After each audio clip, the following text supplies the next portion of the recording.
It is semifinal Saturday in Palm Springs, California, and we have a spot in the championship on the line early at 10 a.m. here at Palm Springs Stadium. It's the red-hot Washington Blue Sox, winners of 13 in a row, taking on their Pacific Northwest rival, the Oregon Lumberjacks. I'm Brian Yancelson, joined by Evan Schmeizer.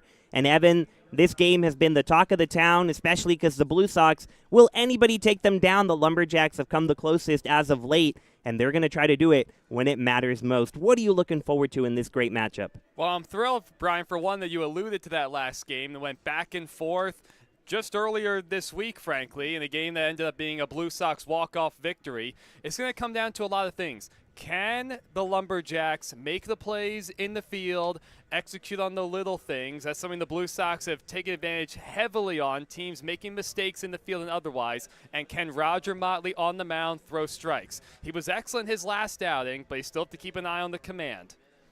Absolutely, and in that 13-game win streak, you don't win that many games in a row without a few things going your way, and that Lumberjacks game was a perfect example. They were in the last inning, they had a couple of wild pitches in a row, and that's how they walked it off. And so it hasn't always been pretty for the Blue Sox, but they have managed to get it done and somehow always win. But can they do it today against the Lumberjacks? This is the lineup that Oregon is going to put out there against Roger Motley. Leading off, the shortstop, C.J. Mervelis. Batting second, the right fielder, Lyuya Enomoto. Batting third, the second baseman, Nick Atkins. Batting cleanup, the first baseman, Yushin Ota. Batting fifth, the catcher, Robbie Wheeler. Batting sixth, the left fielder, Guanming Liao. Batting seventh, the designated hitter, Noah Ariola. Batting eighth, the center fielder, Will Thomas. And batting ninth, the third baseman, Chris Bliscoll. And as you talked about, Evan, just this week is when the Lumberjacks almost beat the Blue Sox, so a few familiar faces in the lineup for David Peterson, the manager of the Lumberjacks, but also some changes from yesterday's win against the Chill. For the Blue Sox, however, and we'll get to their lineup in the bottom half, they have the exact same lineup and positioning as Jimmy Johnson keeps things the same. And why wouldn't you when you've won 13 in a row? And C.J. Mervelis, the right-handed hitter, gets set to step in. A beautiful morning here in Palm Springs, California.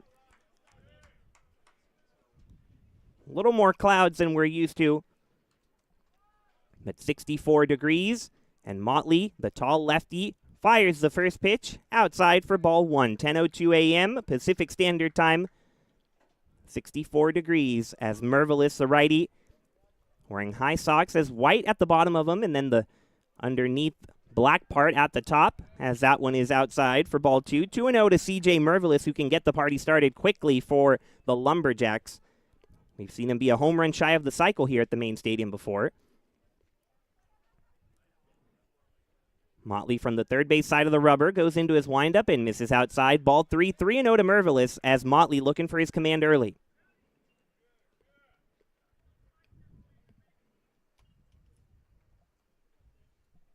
Mervelis from King George, Virginia. The righty awaits the 3-0. And a close call goes against him as he tossed his bat, was ready to go to first, but he'll have to come on back. A strike called by the home plate umpire, Brendan Boucher. And so we'll do the 3-1 to lead off the first. Definitely not a way to make friends with the umpire by tossing your bat aside early. The 3-1 from Motley, fouled straight back. 3-2 now as Motley fights back after being down 3-0. Oh, as Motley takes a short walk behind the mound, this first inning will be very telling to see how Roger Motley responds, coming off 3 days rest, going around 110 pitches his last outing. That's right, a complete game on Tuesday against the Canada A's, but here he is. The 3-2 to Mervelis in the dirt, ball four. So there is the walk for C.J. Mervelis, and not what you want to do if you're Motley, who has really struggled with his command. That's been the only downfall. 4-1 with a 3.23 ERA. But he has 19 walks in 21 2/3 innings. So that has been what he has been working on, the lefty, just trying to get the command in better shape. But he leads off Mervelis to start the game, and here comes Lyuya Enomoto.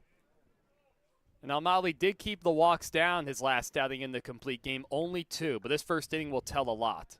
The lefty Enomoto takes the first pitch outside for a strike, 0-1. Enomoto wearing his red shin guard on the front foot, waving his bat around over the plate, crouching way over the plate. Fouls the 0-1 straight back, and Motley gets ahead 0-2. That is a very good spot. Down, away, right on the black, but something also to note from Motley, generally sits in the lower to mid-80s. He's sitting about 79 to 81. Really relies on a fastball and a curveball. Occasionally goes to a changeup as well. In command 0-2 as we get going here in the top of the first. Lumberjacks and Blue Sox tied at 0. Mervelis, a leadoff walk. He's at first. Liuya Enomoto behind 0-2.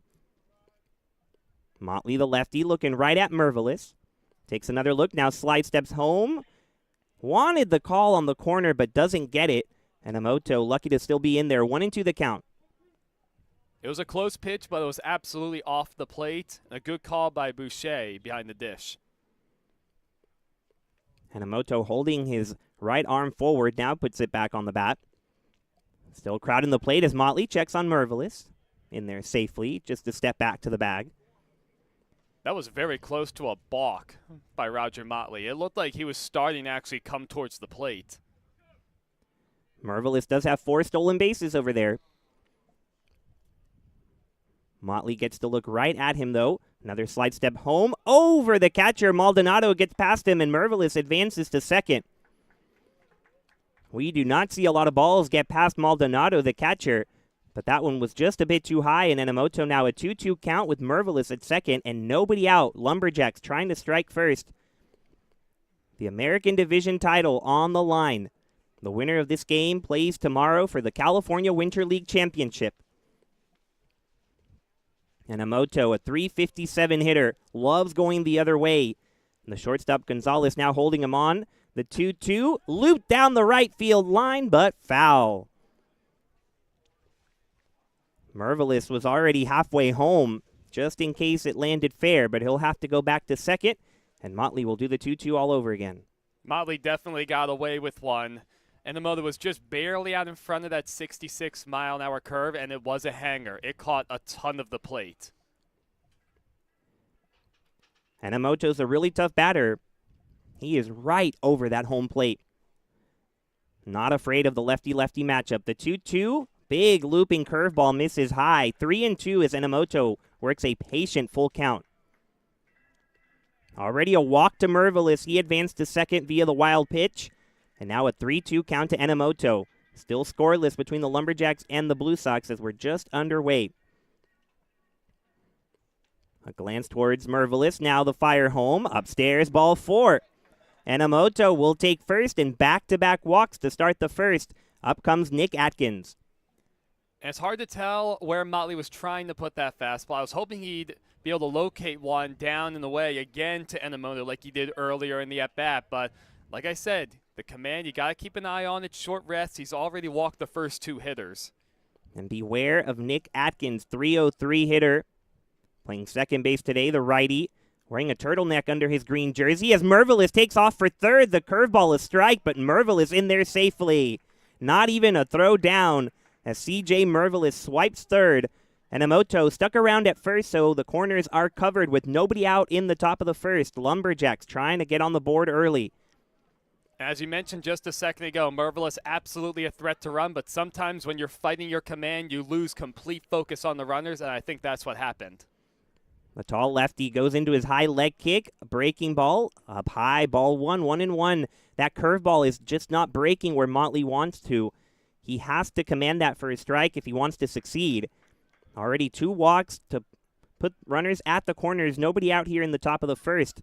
The delivery, a little blooper towards right center field. It's going to drop for Atkins, a base hit. Mervelis scores from third. The throw back to second, not in time as Enomoto slides in safely. And the Lumberjacks take a 1-0 lead here in the top of the first. How about that? Just an absolute bloop shot of a hit from Atkins. A good piece of hitting just going with the pitch. And then the base running of Mervelis set up that run scored. Of course, still nobody out. Could be a lot more damage for Oregon. And Enomoto caught a break and nearly ran right into an out. But still a lot of trouble, and this is not who you want to face with runners on. Yushin Ota, the home run hitter, takes the first pitch outside, ball 1. The lefty wearing his high black socks, a shin guard protecting his front foot. Another one of those lefties that really crowds the plate. And Ota, 3 homers on the year, including yesterday, a 3-run shot.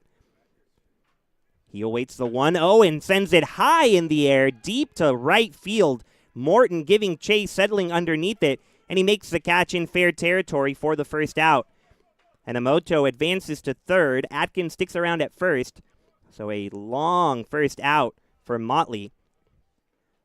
Runners will remain at the corners with 1 away, and Robbie Wheeler, the new batter. Oh, in that case, the big dimensions of this ballpark, especially down the lines, played in favor of Motley. 350 into both corners. But a productive at bat from Ota, getting something deep to the right side to allow Enomoto to advance. Yeah, he hit that 96 miles an hour off the bat. Just a little bit too high for Ota. Now, if you're Motley, though, a ground ball could get you out of it with just 1 run allowed. Lumberjacks up 1-0 in the top of the first. Trying to stymie the Blue Sox, winners of 13 in a row. First pitch to Wheeler, a chopper to third. Lara dives, stops it, over to second for 1, on to first. Out is the call.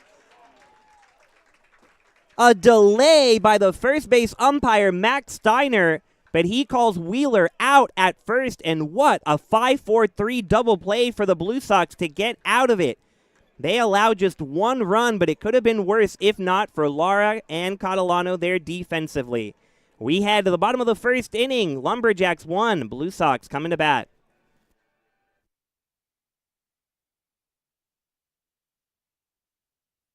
We just got our best ever ratings from U.S. News and World Report. We're the #1 hospital in Riverside and San Bernardino counties.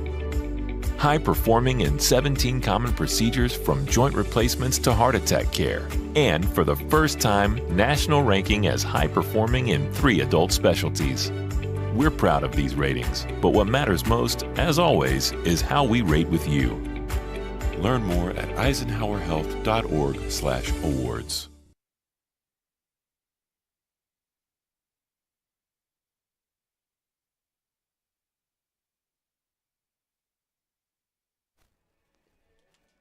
Well, we have already talked about it, and we'll continue to talk about it all game long. These Washington Blue Sox just do the little things right.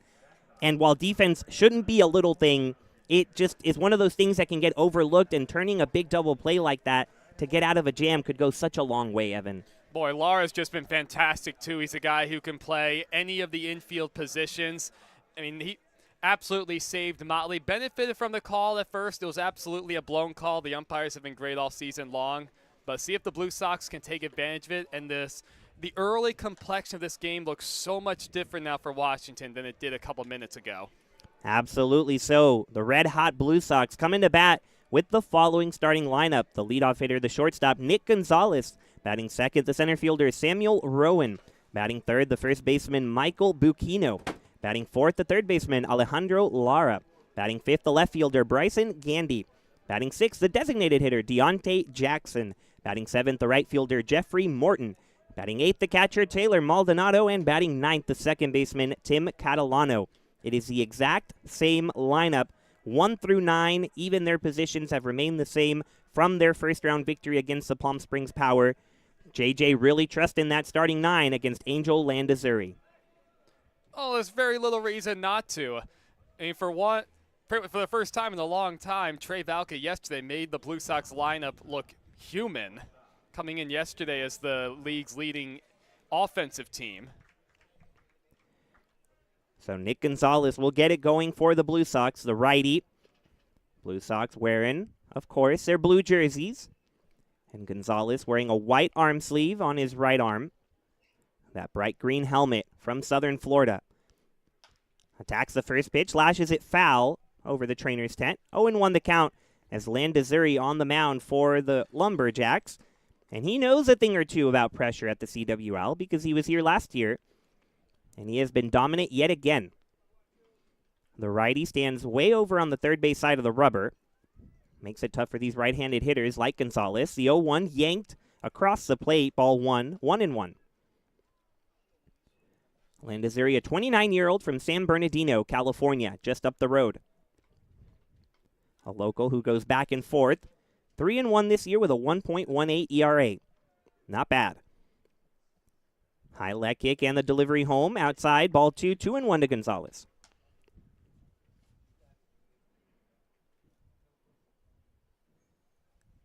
Very calm day weather-wise in Palm Springs.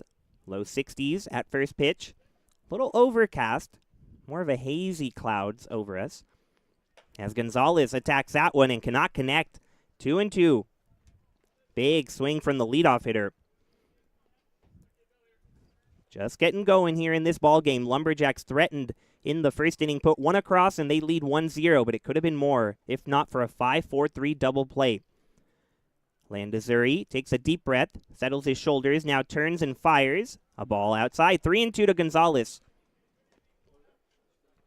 Well, you definitely need to give Nick Gonzalez something to hit. This is a dangerous middle of the order for Washington. You don't want to give them any extra opportunities. Gonzalez, a .273 hitter, consistently here at the top of the order. The 3-2 to him, lined over the second baseman's head, a base hit. Thomas cuts it off in center field as Gonzalez takes a wide turnaround first. A leadoff single for Nick Gonzalez and the Blue Sox, getting it going early. And you got to give Gonzalez a lot of credit. It's a fastball towards the outer half, and Landazuri essentially said, all right, I don't want to walk you. Here's a fastball. Let's see what you can do with it, and he sprayed it the other way. So up comes Samuel Rowan. Starting in center field today, another righty at the top of the order. Pretty righty-heavy lineup for the Blue Sox. Just two lefties in there, and that's lower down in the order against the righty Landazuri. Landazuri checks on Gonzalez at first, nothing doing.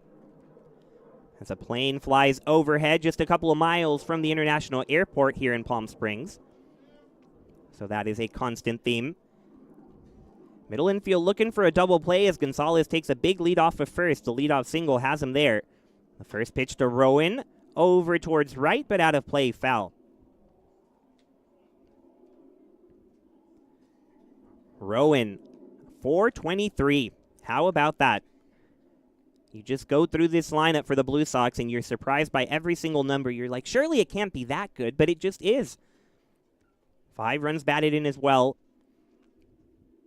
Behind in the count, 0-1, awaits the delivery and looks at it upstairs. Ball 1. 1-1 to Samuel Rowan here in the bottom of the first. Lumberjacks up 1-0. But it's going to take a lot to take down these mighty Washington Blue Sox, the 1 seed in the American Division. 13-2 on the year, 13 wins in a row. Landazuri, leg kick and fire. Hard foul ball into the net, 1-2. Interesting to see from a hitter who's been as good as Rowan is, very late at that 84-mile-an-hour pitch. You wonder if there's a little bit of extra deception going on with Landazuri and maybe a tough time picking the ball up out of his hand. Seems to be the case for hitters against Landazuri, and he did the same thing last year in the CWL. As he takes a look towards third, now focuses on home and misses up 2-2. It's like he looks at his third baseman, Bliscoll, gets some affirmation, and then readies his delivery towards Wheeler. The complete opposite of Motley, of course, the lefty who's looking over at first. Landazuri rocks back and forth for a moment, now comes set, delivers, and gets a wave and a miss. Strike 3. Rowan couldn't connect with the curveball, and Landazuri gets the first out. Runner still at first, and Michael Bucchino coming to the plate. That was a very uncomfortable looking at bat, and Rowan's a guy who's only struck out 3 times all season. Will now make it number 4, and the curveball was right down the middle, but it was not a very good swing, just not a comfortable at bat. Up comes Michael Bucchino, another righty. First pitch to him, a ball up high, 1-0 to number 27. Like Gonzalez, who's at first, a white arm sleeve on his right arm. Long white pants to go along with the bright blue jersey. Good contrast with the Lumberjacks wearing green as the 1-0 to Bucchino. Another liner towards right. This time Inamoto has it. Makes the catch, and that's out number 2. 2 away, runner at first in the bottom of the first, and up comes Alejandro Lara. It was decent contact from Bucchino, but it's another swing. I know it's early, but another very late swing from a Blue Sox hitter. Wonder if that could be a pattern of things to come throughout the morning. Well, Landazuri has his hands full with Lara, the cleanup hitter. The tall righty crowds the plate and takes the first pitch right there for strike 1. You've got to be careful with Alejandro Lara, leading the CWL with a .483 batting average, 14 runs batted in and 5 doubles. He does it all. A gap-to-gap hitter. Has a slightly open stance, awaits the 0-1, and it's in the dirt, 1-1. Even those first two pitches to Lara, when he took the fastball, his load was very late. He wasn't in a position to hit it. And a breaking ball there that missed way low, still with the check swing. Gonzalez continues to lead off at first, and here Landazuri checks on him. Can't forget about him. He led off the first with a single, but he has not moved. Lumberjacks hanging on to a 1-0 lead here in the bottom of the first. Nick Atkins, an RBI single in the top half. And now Lara patiently waiting the 1-1. Here it comes from Landazuri, and it's another strike. Lara shakes his head a little bit, but that was right there. 1-2 with 2 away. Gonzalez at first, Lara at the plate. Advantage Landazuri right now. The second fastball that the league's leading hitter has taken right down the middle for a strike. Outfield playing very deep, respecting the power of Lara. There goes Gonzalez for second. A ball at the plate. The throw gets away from Atkins. It was on time and on target, but it slips into center field, and Gonzalez is in there safely. Now Lara will have a runner in scoring position, 2 away, and a 2-2 count. It was a good jump for Gonzalez and a really good pitch to throw on for Wheeler behind the plate. It would have been bang-bang. And the Blue Sox team, they don't run a whole lot, so I'm happy to see them pick their spot right there. Yeah, it gives a hitter like Lara a great chance to come through. The delivery to him, a wave and a miss, strike 3. Lara fooled by the breaking ball, and Landazuri strands a runner in scoring position. Lumberjacks take a 1-0 lead into the top of the second.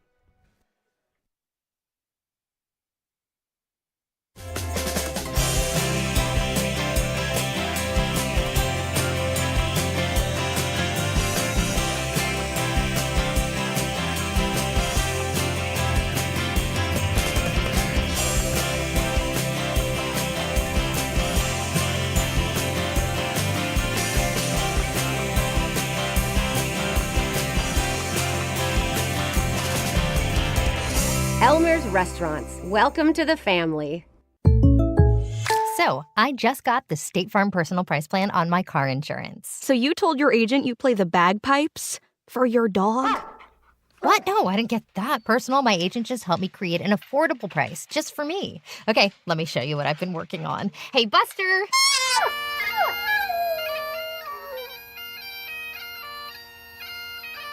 Prices vary by state. Options selected by customer. Availability and eligibility may vary.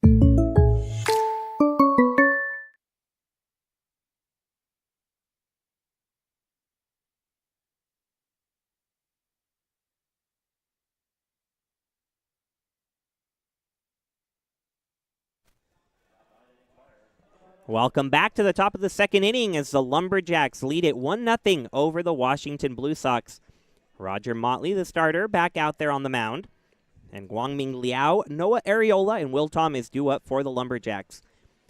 It was a first inning that could have been a lot worse for the Blue Sox.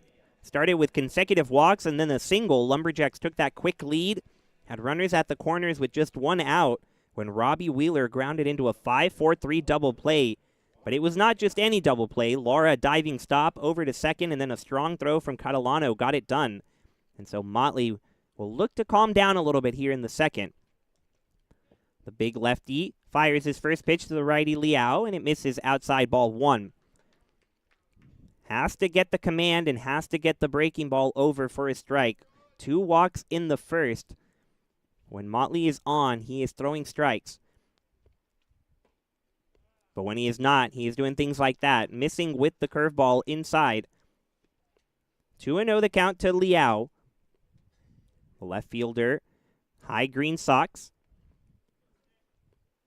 Toggles his bat back and forth, awaits the 2-0 and looks at it outside, 3-0. So here it, same story as the first so far, Evan. Just a lack of command for Motley. And this has to be the approach for Oregon. See if he can find it here on the 3-0. And a bunt shown. Liao thought it was outside. He'll come back to the batter's box. Probably just for show. Able to track the pitch in, assuming he was going to throw a strike. Lara, the third baseman, not cheating anymore. The 3-1 to Liao. And this time it is low. So Liao leads off the second with a walk. Back-to-back innings that Motley walks the leadoff hitter. And this has to be the approach for the Oregon hitters. You have to make Motley come to you. The fact that he's going on 3 days rest tells me, other than Reckers and the couple Chinese pitchers that the Blue Sox picked up with the teams eliminated yesterday, not a lot of options in the bullpen. So another great opportunity for the Lumberjacks to get a rally going. A leadoff walk to Liao and Noah Areola, the big righty, at the plate. First pitch to him, way high, 1-0. Areola from West Covina, California, stands in at 6'3", 225. Like Liao, some high socks. His are black, though. Big presence over the plate, and he chops it to short. Gonzalez on to Catalano, on to Buquino for a double play. Boy, the Blue Sox infield makes it look easy. Another double play, 2 in 2 innings, and Motley, just like that, erases the base runner. I'm surprised to see such an early swing from Areola after the leadoff walk and then missing with the first pitch to him. And you get a swing where he got jammed on a breaking pitch like that. A whole new inning now for Motley, really, with Thomas at the plate, 2 out, nobody on. Lumberjacks up 1-0 in the second. Thomas takes the strike on the outer half, 0-1. Motley has the stuff. Just has to get it in the zone. Now 22 walks on the year in just over 22 innings. Curveball lands in the zone. Good look there. 0-2 the count to Will Thomas. Boy, that was paint, both with the heater and the curve. Nothing a hitter can do with that. In full command of Thomas, the righty. Can go with anything on the 0-2. Goes with the curveball. Slow tapper to third. Lara charges, throws to first, and gets the third out of the inning. Ends up being a 1-2-3 inning for Motley despite the leadoff walk. Another double play helps the Blue Sox, who come to bat in the bottom of the second, down 1-0. Outdoor living in the Coachella Valley is spectacular, and Tessera is the premier builder of outdoor living spaces in the desert. Nobody does it better than Tessera. From one end of this valley to the other, from Palm Springs to Rancho Mirage, Palm Desert, to Indio and La Quinta. For 35 years, we've created the ultimate in outdoor living, landscaping, pools, and patios, so you and your family can enjoy each other. Live well. Live Tessera. Whenever you find yourself hungry for something real, simple, and true, we're here for you. That's what a hamburger's all about.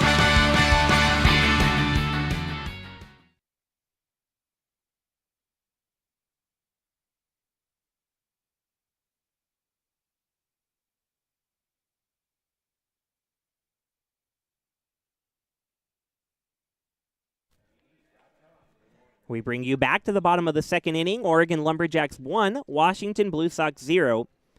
Landazuri, the starter, will face Gandy, Jackson, and Morton for the Blue Sox. And we were talking a little bit about this here in the press box between innings, but for Landazuri, it really seems like the hitters can't see it. So not only is he throwing strikes, but the way he kind of comes at it from the right side hides the ball really well, especially against the righties, Evan. Well, absolutely, and to compare it to a guy like Motley with the long arms, he shows the ball up very high in his delivery, that three-quarter slot, so the hitters can see it. And even just the at-bat to Lara, who really never gives any at-bats away, a very professional-looking hitter, just looked lost and confused in that at-bat.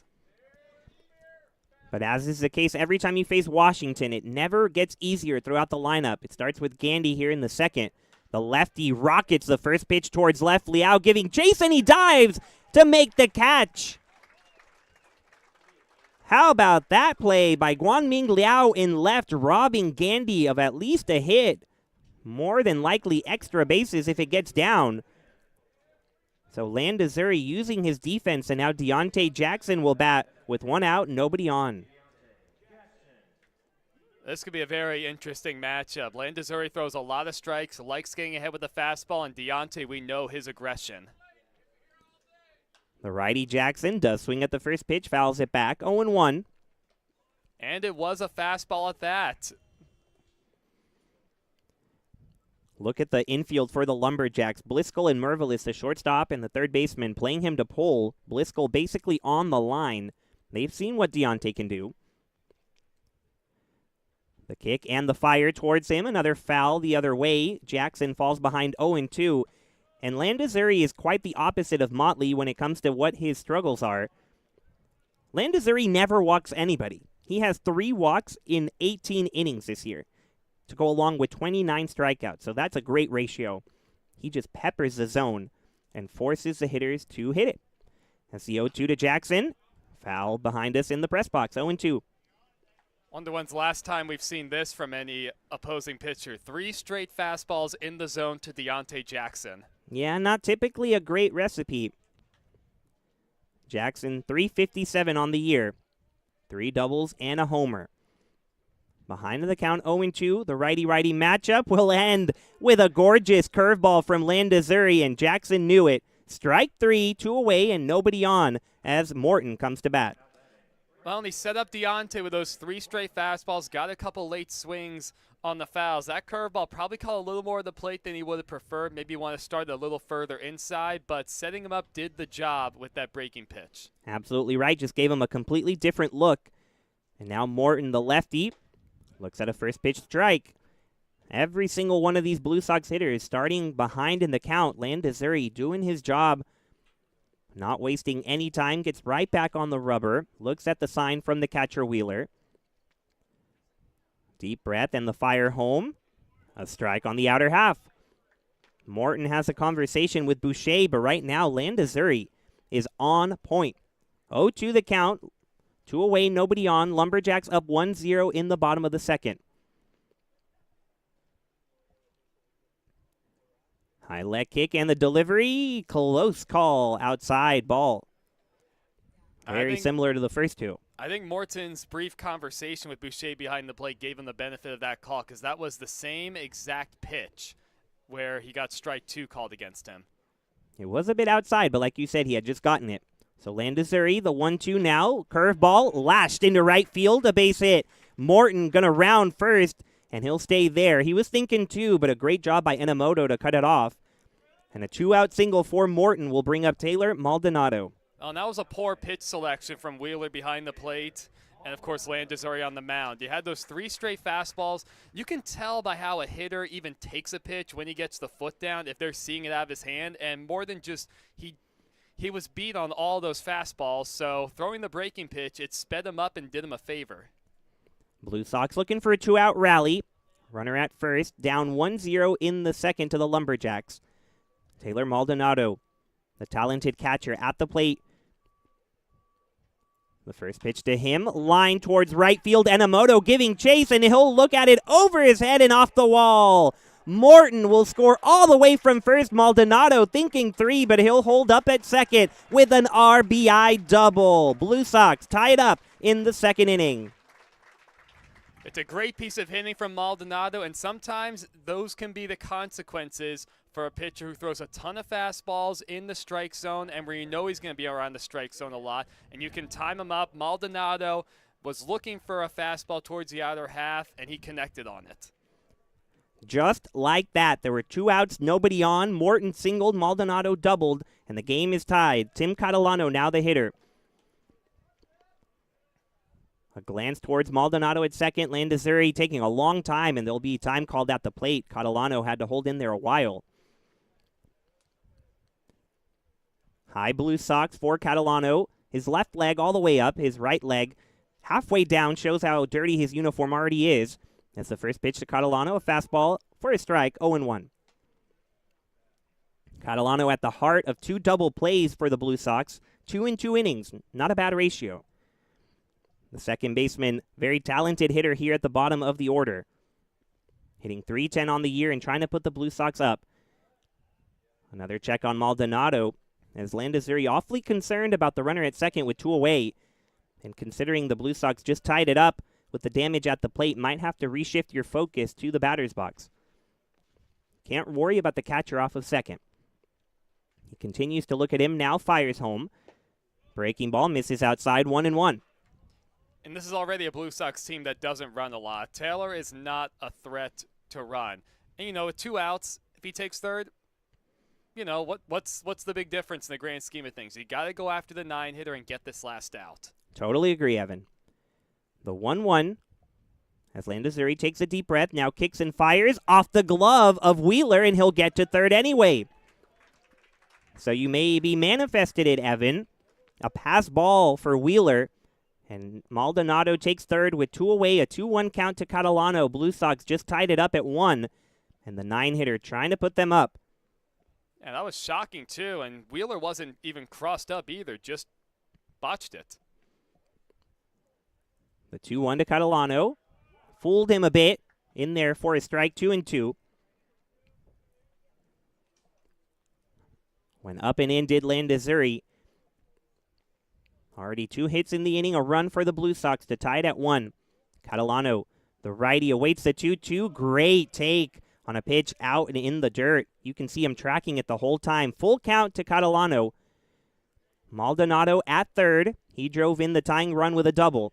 Advanced to third via the pass ball. All down to Landazuri and Catalano now. Landazuri has his sign. Kicks and fires. Outside, ball 4. Catalano hustles down to first with a walk. And the corners will be covered as Nick Gonzalez, the leadoff man, has a great opportunity to put the Blue Sox up. Landazuri was visually displeased with that call, pretty adamant. He's got to cool his jets, though. It's not going to help you getting more calls from the umpire. The pitch was off the plate. And you can even see from up here, without the trackman, Wheeler trying to bring it back over. Gonzalez, a single his first time up, has runners at the corners, 2 away in this tie game in the second.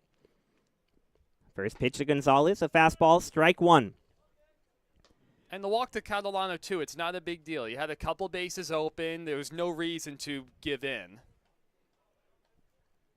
Catalano is a threat to steal at first, so you can't completely forget about him now. Ota holding him on. A lot of room on the right side as there goes Catalano. Breaking ball right to the vacated spot. Gonzalez a single to bring in Maldonado. Catalano into second, and the Blue Sox take the lead with small ball executed to perfection. Those are 2 very professional at-bats we've seen from Nick Gonzalez, both coming up with base hits. Staying with the breaking pitch, not trying to do too much, and got a lot of good wood on it. Probably caught a little more of the plate than Landazuri would have preferred. He's just a professional hitter doing what it takes at the right moment. A single the opposite way to put the Blue Sox up. Now Rowan takes ball 1 outside. 1-0 the count to Samuel Rowan. Blue Sox up 2-1 in the bottom of the second. All of this happened with 2 outs, nobody on. Jeffrey Morton singling, Maldonado doubling, Catalano a walk, and Gonzalez a single. Rowan trying to keep the parade going. The 1-0, hard foul ball, but out of play. I was just getting ready to say, with this Washington team, they can just score in a hurry in so many different ways. And you think with the Morton single, 2 outs, okay, no big deal. Then all of a sudden the Maldonado double, just like that. Don't blink or you'll miss it. Landazuri has a 1-1 count on Rowan. The delivery misses wide, 2-1 to Samuel Rowan. This is Landazuri, the 29-year-old, who led the California Winter League a year ago in ERA.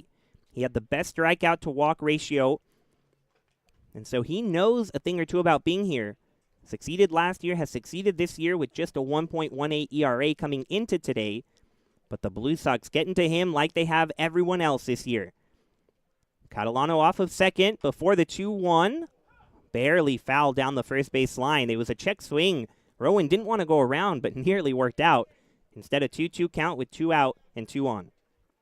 Landazuri needs to make a big pitch, especially with Reckers looming.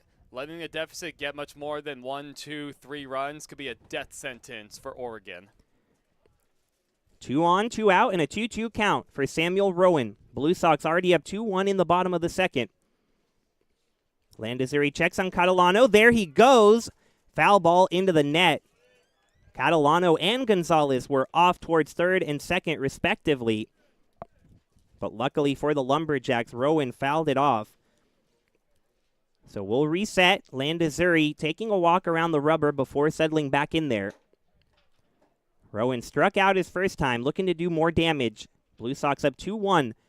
The 2-out rally has done the damage. Here is the 2-2 breaking ball, fouled, and Rowan continues to stay alive. He is not missing these pitches by much, but just putting defensive swings out there, Evan. He's doing a very good job to stay alive, but part of it is Landazuri is catching a lot of the plate with a lot of these pitches. He's not hitting a lot of corners right now, especially inside to these Blue Sox hitters, so I think they're starting to cheat on some of these balls away from them. The righty Rowan looking more confident by the pitch. Landazuri, meanwhile, takes a deep breath, trying to settle in. The kick and the fire. More foul balls. Hope the kids out there are taking it to the third base concession stand for some free popcorn. We've got maybe not a lot of kids, but we've got a lot of other players since 4 teams were eliminated yesterday. A lot of people here supporting their friends, their former teammates, as we've seen bouncing around between teams. And it's a good one so far. 2-1 Blue Sox lead in the second. Threatening for more. Rowan, a lot of foul balls. A 2-2 count with 2 runners on. There go the runners again. The 2-2 misses away, and Wheeler won't even throw. A double steal for Catalano and Gonzalez, and it just got a lot more hairy for Landazuri. A 3-2 count with 2 away to Samuel Rowan. Already 2 runs in, and Buquino on deck. Heart of the Blue Sox order due up. He has to get it done here. Infield plays back, outfield pretty deep.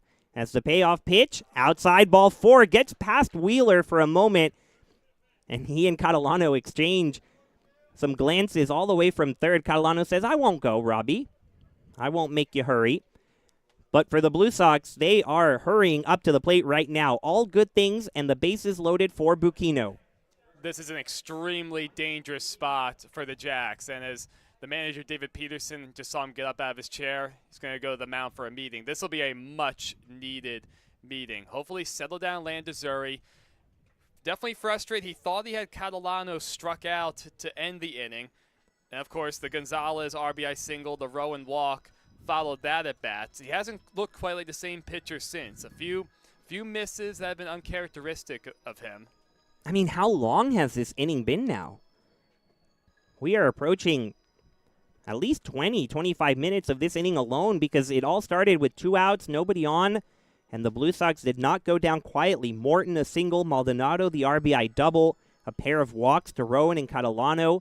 Gonzalez an RBI single. It has just been nonstop, and Landazuri, more than anything, just needs a break. Yeah, that too, especially it's a little more humid out here. It's going to get into the mid to upper 70s, so slightly different conditions than even a pitcher has been used to over the past few weeks. So here we go. Massive moment early in the game. Bottom of the second, Blue Sox 2, Lumberjacks 1. Buquino has the bases loaded and 2 out. Landazuri settles in, fires in the dirt, gets away from Wheeler, but Catalano won't test it again. That one perhaps more scoreable for Catalano, but I think he saw it late. So a break for the Lumberjacks. A 1-0 count to Buquino. And Landazuri right now, someone who walked just 3 coming into the game, has walked 2 this inning. For one, a lot of times I love being aggressive on a play like that with 2 outs, but it looked like Wheeler blocked it initially and then kicked it away with his leg. But the way Landazuri's struggling now, you cannot run into an out. Landazuri is someone who's been all about command, peppering the zone, forcing his defense to get the job done, but right now losing a bit of that command. The 1-0 with the bases loaded to Buquino. Breaking ball, strike. One of the better curveballs we've seen this inning for sure. Buquino, had he been swinging, could have sent it a long way, but it fooled him. Catalano at third, Gonzalez at second, Rowan at first. The 1-1 count to Buquino. Chases it, but it gets to the backstop, and Catalano will score. They kept testing fate with those back there. 2 went by Wheeler, and Catalano didn't go, but the third one is the charm, as the Blue Sox now lead at 3-1. Still 2 runners in scoring position, and Buquino at the plate with a 2-1 count. Well, the count is actually 1-2. The scoreboard was just wrong for a second, but this has not been a good inning for Robbie Wheeler behind the plate. Yeah, the pass ball, I don't know if that's going to be scored as a wild pitcher pass ball, but it went right through the 5-hole. I thought he did chase it, so it should be 1-2. Now the scoreboard corrects it. Thank you, Evan. Trying to get out of it. The 1-2, close call, but it's not going to go in the way of Landazuri, who has missed a lot this inning. Has a conversation with his catcher Wheeler about what he needs to do to get it there. A 2-2 count now to Bukino. 3 runs already in for the Blue Sox in the second. They lead at 3-1. Gonzalez at third, Rowan now at second after the wild pitch. The kick and the fire home. Swing and a miss, strike 3. Landazuri finally gets out of it, but the Blue Sox take a 3-1 lead with a 2-out rally executed to perfection. They couldn't have done it any better. As we head to the top of the third, Blue Sox 3, Lumberjacks 1. Immerse yourself in the ultimate fan experience at 360 Sports at Agua Caliente Casinos. Stop by any of our 3 premier properties in the Coachella Valley to catch all of the games on our giant wraparound screens. See real-time scores on our giant LED sports ticker. Plus, enjoy exciting twists on all of your bar food favorites. Get your game on at 360 Sports in Rancho Mirage, Palm Springs, or Cathedral City. For more information, visit aguacalientecasinos.com. Problem gambling? Call 1-800-GAMBLER. Try our big, beautiful all-day menu with more than 70 delicious dishes and our award-winning 3-course brunch for only $27.99. At Palm Springs' most popular restaurant, there's always a party at Lulu.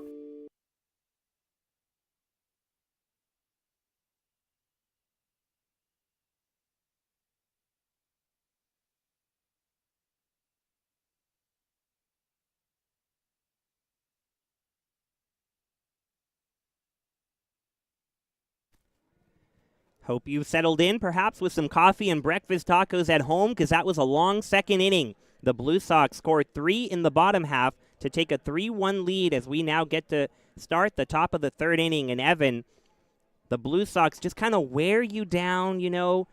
They tempt you, they tease you, and then when the moment's right, they strike. It just seems like you can't make any mistakes against the Blue Sox. And when they give you an opening, you have to be able to pounce. Because when we've seen throughout these 2-3 weeks, when the opposition makes a mistake, the Blue Sox rarely let it slide. So let's see if Roger Motley, the starter, can take advantage of a lead.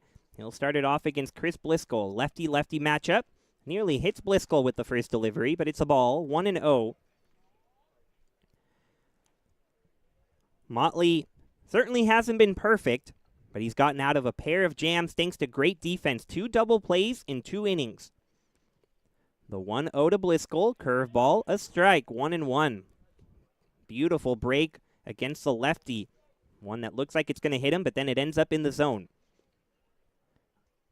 Lead could give Motley confidence. The 1-1 goes right back to the same pitch. Very similar spot, but this time it's a ball. 2-1 the count to Chris Bliscoe. Yeah, any pitcher would want that. That pitch absolutely caught the corner. The lefty Bliscoe wearing long sleeves under his green jersey.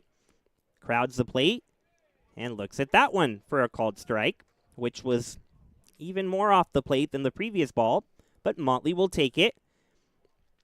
A 2-2 count to lead off the top of the third. Blue Sox 3, Lumberjacks 1. The 6-3 lefty goes into his windup. The curveball fouled into the net. Great job by Bliscoe to fight it off because that curveball is looking really solid in the third compared to the first 2 innings. Just speaking of that 2-pitch stretch, I don't know how Boucher called that one pitch, the curveball, a ball, and then that next fastball a strike. Because Taylor Maldonado, he's good, but I don't know if he's Pudge Rodriguez at this point. He's asking for it in the dirt, gets it there, and Bliscoe chases. Yes, he did, says the third base umpire Frankie Gonzalez. He executed what Maldonado wanted. He kept pounding the dirt, and Motley got it there for the first out. We're back to the top of the order for the Lumberjacks in C.J. Mervelis. Oh, and you have to give Motley a lot of credit and Maldonado behind the plate, especially after getting that wide strike call. It forces Bliscoe to expand the zone. I don't think he goes after that curveball if not for having to protect. 1 away is the first pitch to Mervelis. Upstairs, 1-0. Should mention the third base umpire, Frankie Gonzalez. First we've heard from him. It's his birthday today. Happy birthday, Frankie. The 1-0 from Motley to Mervelis. High again, 2-0. Mervelis walked his first time up, led the game off, and scored the only run the Lumberjacks have. as they trailed 3-1 here in the third. Trying to provide some similar spark for his team. Ahead 2-0. Slow curveball catches the corner, 2-1. Mervelis gave up on that one, but he shouldn't have, as Motley got it back in the zone and back in the count, 2-1. Motley working a lot quicker here in the third, and that curveball is officially a go. It is there.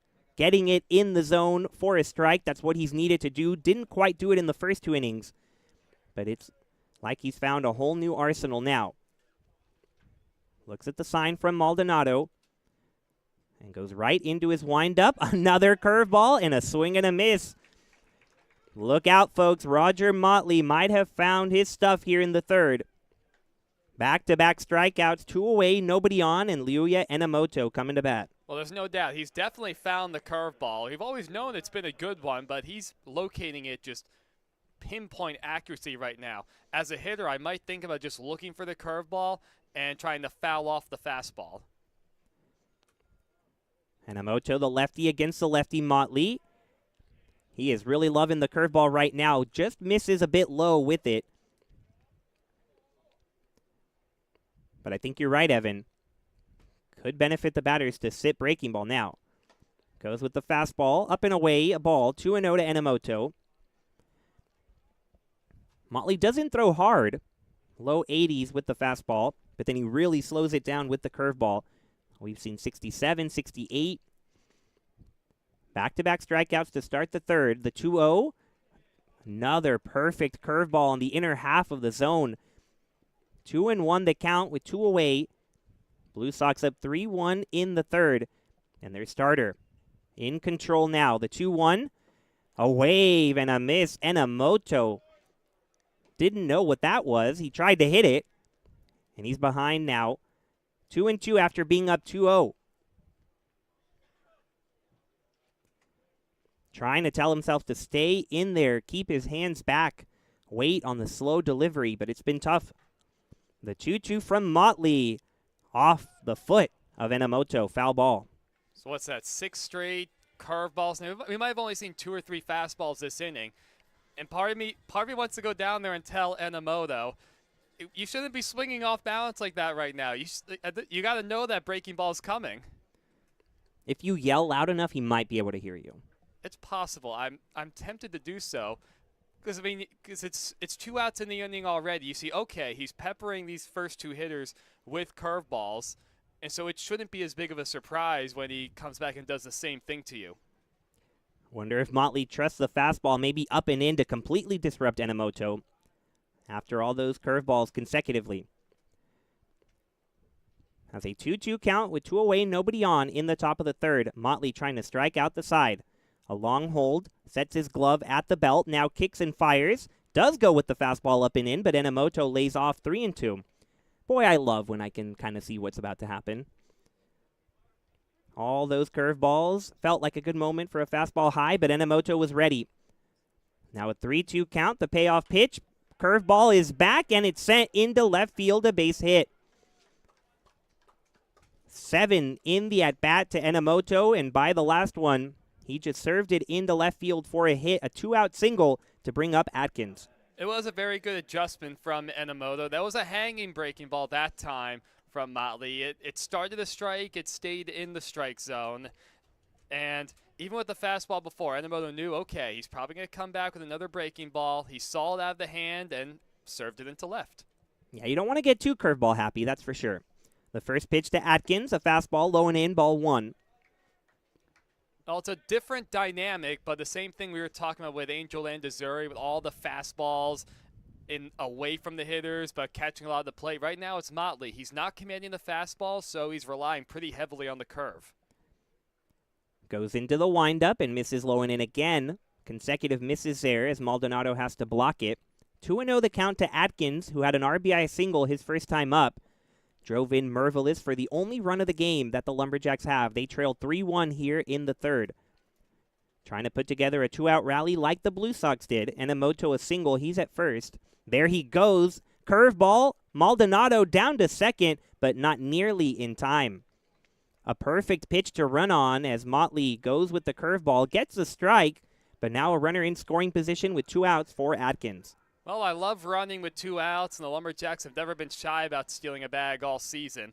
As a hitter, I think you need to eliminate the fastball. I don't know if Motley's thrown a strike with the heater this inning. Here's the 2-1 curveball, chopped towards third. Laura reads it, grabs it, and throws to first to retire the side. Motley works around a 2-out single and the stolen base to keep the Blue Sox up 3-1 as we head to the bottom of the third.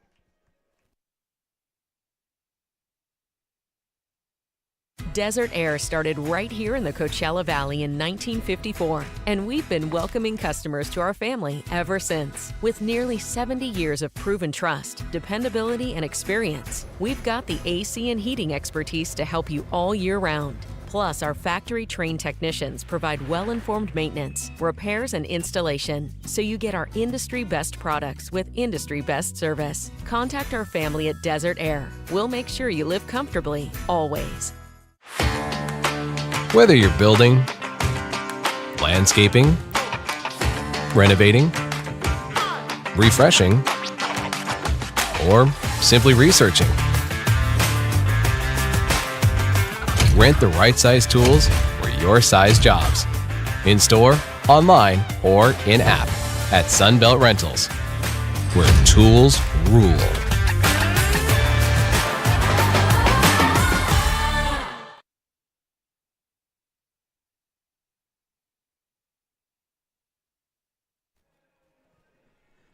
Welcome back to the bottom of the third inning. Washington Blue Sox 3, Oregon Lumberjacks 1. The Lumberjacks put a run up first in the top of the first. They were up 1-0, but the Blue Sox responded with 3 in the bottom of the second, all coming with 2 outs after no one was on. They're looking to extend a 13-game win streak into Championship Sunday. That's what's on the line today, the American Division Championship between the Lumberjacks and the Blue Sox. And right now, it's the Blue Sox up 3-1.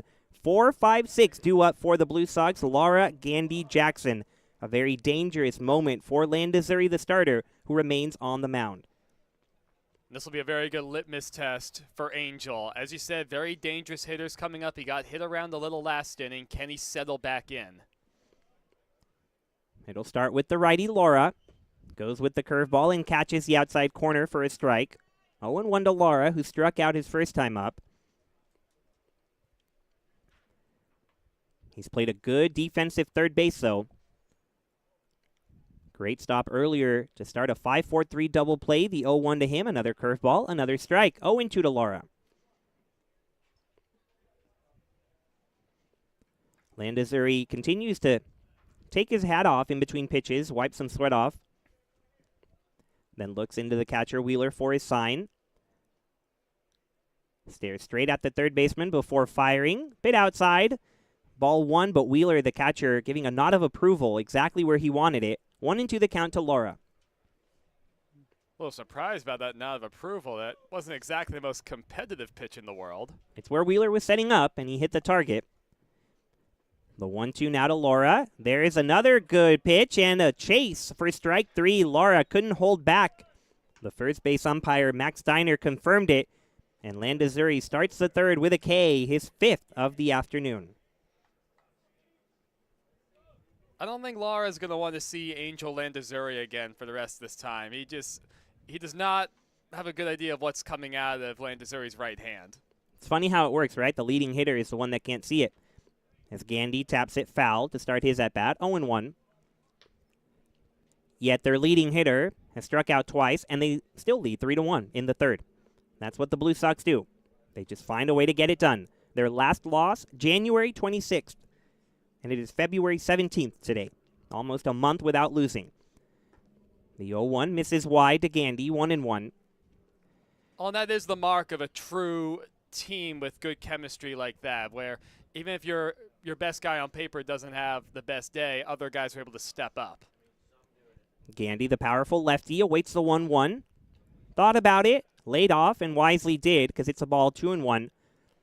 Gandy, with burning red batting gloves, a yellow shin guard on his front foot, and he can crush a ball. Was robbed by Liao in left the first time up, a liner to record the first out. Here he takes a pitch on the corner for a strike, 2-2. But Gandy's numbers really don't do him justice because it seems like every time it's hit, it's hard, but he's only hitting 172. He does have one of just 2 homers for the Blue Sox this year, however, so you have to be careful. The 2-2 breaking ball sent the other way foul.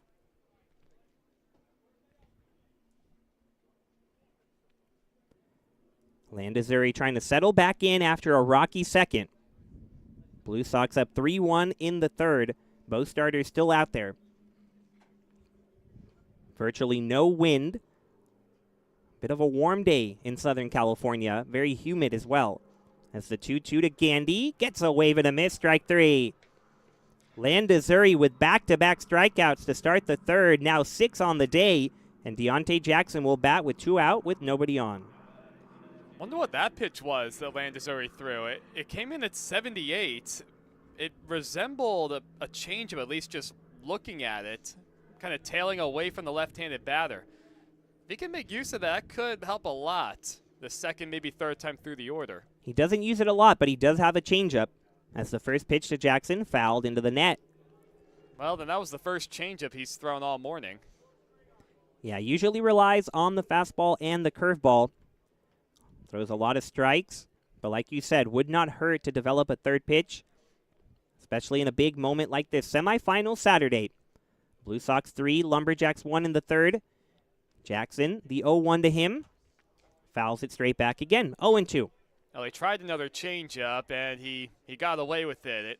It missed up to Jackson, but I think it surprised him enough to get the foul ball. No one looks more confident at the plate than Deontay Jackson. The high socks, the dreadlocks, the bright red helmet. Brings a lot of swagger into the dish. Behind the count, 0-2.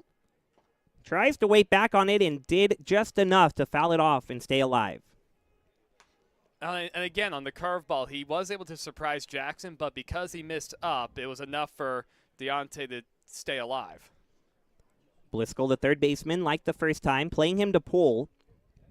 Jackson struck out his first time, though. Behind 0-2, and he strikes out again. Chases a high fastball, and Landazuri strikes out the side. Lara, Gandy, and Jackson, no match for him as we now head to the fourth inning. Blue Sox 3, Lumberjacks 1.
Time for the top of the fourth inning in Palm Springs, California. Washington Blue Sox 3, Oregon Lumberjacks 1. The battle for the American Division well underway. A spot in the championship tomorrow afternoon is on the line. It'll be Ota, Wheeler, and Liao at the plate for the Lumberjacks against the starter Motley, who last inning looked a lot more settled in. I wonder what Maldonado and Motley were just talking about. I don't often see those conversations right before an inning starts. I think they usually have those in the dugout. Yeah, after the final warm-up pitch, when Maldonado threw it down to second, he decided to have a quick chat with Motley, his pitcher. Picked up his first 2 strikeouts the last frame, has Ota the lefty to start, and he goes with the curveball. incredibly uncomfortable swing from Ota there, trying to hit it to the moon and back. Behind 0-1. Maybe that's what they were talking about, going with more curveballs to Ota. Ota behind 0-1. They do go back to the curveball, but he lays off of it. 1-1. Ota from Japan, in the middle of this Lumberjack order, leads with 3 homers. Has the 1-1, watches it bounce to the backstop, 2-1. One of 54 international players at the California Winter League. We have an entire team from China and players from Japan, Chinese Taipei, Australia, New Zealand, Venezuela, you name it. An international game. That's what baseball is. As Motley's 2-1, curveball, line to short. A tough hop. And there's nothing Gonzalez can do about that one. Boy, it must have hit a rock or something and just ricocheted into left for a base hit. Ota, a lucky single, but it's a single. And the Lumberjacks put the leadoff runner on with nobody out. I couldn't tell you what year it was exactly, maybe 2014, but that reminds me of Hunter Pence, who broke his bat and hit the ball 3 different times to change directions going out to the shortstop spot. Sometimes there's just nothing you can do, and unfortunately for Gonzalez, didn't get to really put a play on it because we have seen him make great plays at short. But now Wheeler, the tying run at the plate, Lumberjacks down 3-1 in the 4th. High fastball, ball 1 to Wheeler, who hit it hard, but right to the third baseman, Laura, his first time up. A 5-4-3 double play to end the first. Looked like the Lumberjacks were really going to rally to start it off, but Motley got out of it. Curveball buried low, blocked by Maldonado, 1-1. Wheeler has power, that's for sure. This Lumberjacks team leads the league with 8 homers, courtesy of 5 different players. Very different than the Bombers, who have 2 hit all the homers. And Wheeler has a pair of them. Pretty favorable matchup against the lefty. The 1-1 hit very hard to right center field, sending Morton back, but he settles underneath it and makes the catch for out number 1. Wheeler gave it a ride, but it stayed in the ballpark, and Motley gets a big first out to face now Guanming Liao. Looked like Wheeler got that towards the end of the bat a bit. Morton, who loves to play shallow on right-handed hitters, I thought that was going to get over his head. He does play pretty shallow out there, and he'll continue to do so against Liao. Walked his first time up, has a runner at first with 1 away. Lumberjacks down 3-1 in the 4th, but threatening. Motley takes a look at Ota, now kicks and fires home, line towards left, it gets down for a base hit. Ota read it well, he goes to third, Gandy throws, but it's late. Ota into third as Liao rockets that single. 1 away, and the Lumberjacks looking good for Arriola, who now steps to the dish. Well, despite all the curveballs, Liao was looking dead red, and he got it. Motley got it over the plate, but it was right down the middle. An excellent base running from Ota to go first to third. David Peterson had the stop sign up initially, but out in left field, when you have it right in front of you, that's up to the base runner, and good instincts from Ota. So Arriola will look to avoid what he did last time. A 6-4-3 double play, has runners at the corners with 1 away. Down 3-1 in the 4th. Arriola attacks the first pitch, and it's out of play, foul towards us in the press box. A couple of gentlemen just got woken up there as it hit right behind them. I think that's a pretty good description there, Brian. It absolutely woke him up. Good thing they're awake now. A great game on our hands. Blue Sox 3, Lumberjacks 1 in the top of the 4th. The American Division Championship. Arriola patiently awaits the 0-1, lashes it foul past third. Peterson had to look out there, his own manager. And Motley also picked a pretty good time to regain command of the fastball. It was perfect on the inner black to Arriola. Not sure if he tried to throw it in there, but it's effective. Look out for the curveball low and in the dirt. He has to trust Maldonado, one of the best catchers we've seen at the CWL. Liao at first, Ota at third. The 0-2 to Arriola. There it is in the dirt, but it's low and a ball, 1-2. That was a very confident take from Noah. He saw the curveball out of the hand. It was a pretty good one from Motley, but it was a very confident take as it went down and out of the zone. Does Liao take off for second to try to avoid the double play? But now there's 2 strikes, so not going anywhere. The 1-2 nearly hits Arriola as Motley takes a tumble on the mound. Perhaps Motley overthrew that pitch. Oh, wow. That's a dirty pant leg right there. Yeah, he'll have to reset, that's for sure. Wiping dirt all over his pants, getting it off his hands. He looks like a position player now. We always say it, pitchers are athletes too, so they get their pant legs dirty as well. A 2-2 delivery on the way to Arriola with runners at the corners. Curveball misses outside, 3-2. I think about taking off if I'm Guanming Liu. Even if you get the strikeout from Arriola, perhaps Liao can get into a rundown, and maybe Ota can take advantage of that. Maldonado does have a cannon back there. Is it worth the risk? The payoff pitch to Arriola. Curveball, strike 3. Buckled Arriola at the plate, and he knew it. Massive strikeout for Motley. 2 away now. Runners still at the corners, and Will Thomas coming up. Well, even after these 2 innings of heavily featuring the curveball, I'm surprised that Arriola was looking fastball on that 3-2 pitch, especially earlier in the at-bat when Motley tried to get him out with that same breaking ball. Just ended up missing. Blue Sox maintaining a 3-1 lead here in the 4th. Lumberjacks runners at the corners. Way inside, gets away from Maldonado, and Ota makes it a 1-run game. I think that actually hit him. Yeah, that got a piece of Thomas. That's a major break for the Blue Sox. I don't know about that one either. He didn't make it seem like it hit him.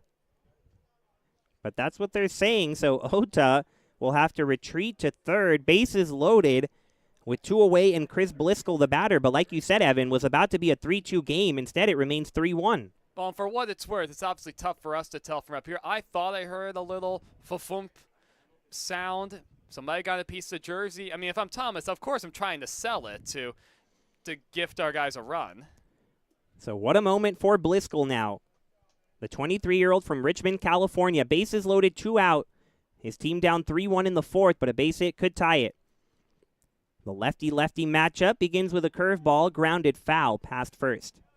I like the approach that time from Bliscoe. He got peppered heavily with breaking pitches his first at-bat. I think he was looking for it, just a little too far down, and that's why he topped it foul.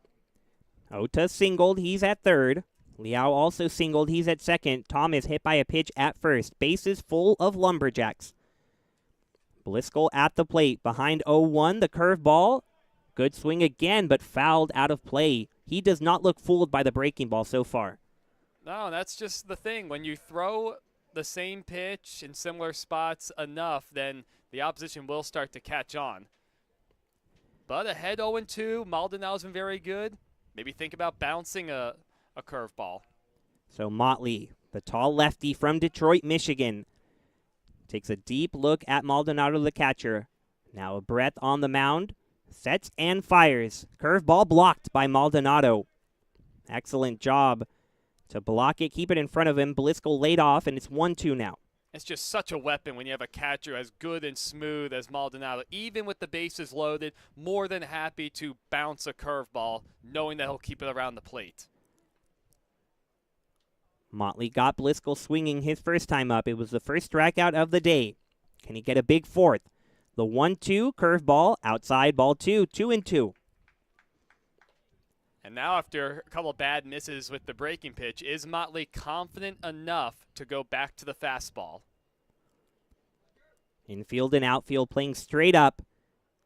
Blue Sox up 3-1 in the 4th, but the Lumberjacks have the bases loaded and 2 out. Chris Bliscoe, the third baseman, at the plate. Long hold, now the kick in the fire. Called third strike. Bliscoe can't believe it, but Motley struts off the mound with a called third strike and gets out of the bases loaded jam. Blue Sox hold on to a 3-1 lead as we head to the bottom of the 4th inning.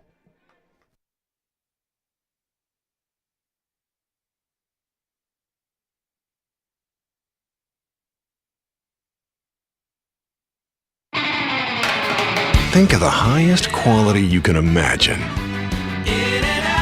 Now, think higher.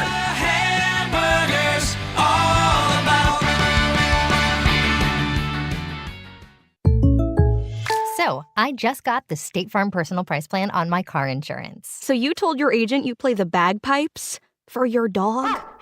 What? No, I didn't get that personal. My agent just helped me create an affordable price just for me. Okay, let me show you what I've been working on. Hey, Buster!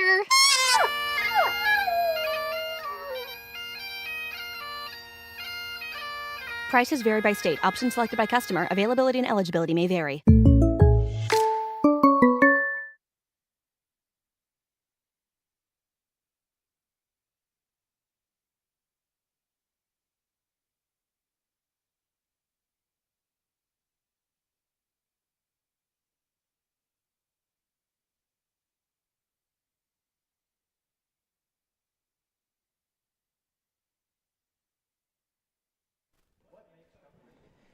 It's been a grinded out ball game all morning long, and the Blue Sox right now hold a 3-1 lead in the bottom of the fourth.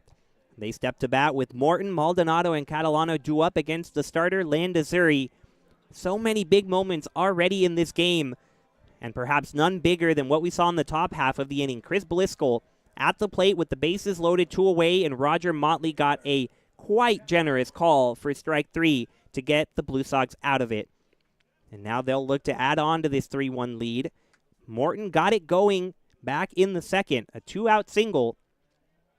At the time, it looked harmless, but it did not end up being the case. As he awaits the first pitch from Landazuri, off the hands towards right, goes deeper than it seemed, but Enomoto lines it up and hauls it in for the first out. Morton retired quickly, and Maldonado will step up. Well, just to go back to that previous strikeout pitch, when you have a catcher as good as Maldonado, very good with the home plate umpires and the way he's able to frame his pitches, then we've seen throughout the season he's stolen quite a few strikes just with his good technique.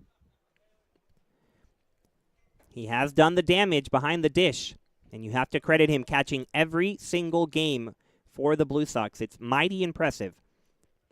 The first pitch to the catcher, chopped to short. Mervelis on one hop over to first, gets the out. 2 pitches, 2 outs for Landazuri. That'll work. And Catalano will step up, trying to disrupt this rhythm.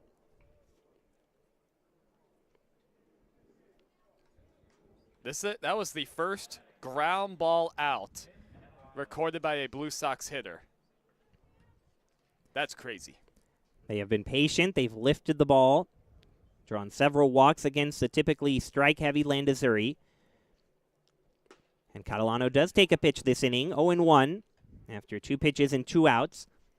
Catalano walked his first time up, came around to score via a wild pitch. One of 3 Blue Sox to score in the second. They still lead it 3-1. Very similar spot and the same result, 0-2, as Landazuri, dotting the corner with the fastball, has retired 6 in a row. And looking for a 1-2-3-4, but we'll call time. Catalano wants to reset, adjust his arm sleeve, taps his helmet, and now back in the right-handed batter's box. Landazuri, a shrug, now turns and fires, fouled straight back towards us. How big was that at bat from Catalano's last time up in the second, walking to extend the inning, and of course the Gonzalez RBI single to follow. You can tell what Catalano has done by where his socks are. They started up high. Now they're kind of midway because he's been diving all over the place at second. The 0-2 to him, sends it towards second, a liner, and it falls under the glove of the diving Enomoto. Catalano hustling towards second. He's in there safely, and Enomoto risked it for the biscuit, but he did not get it. A double for Catalano with 2 outs, and the top of the order coming up for the Blue Sox. Good piece of hitting from Catalano, but that was a mistake from Enomoto in right. He was not going to get that ball regardless of his effort on the dive. So definitely a mistake. Trying to take it off to the side, too. That made it a do-or-die attempt. So even if he didn't make the catch, which he didn't, there was no chance for his body to keep it in front of him.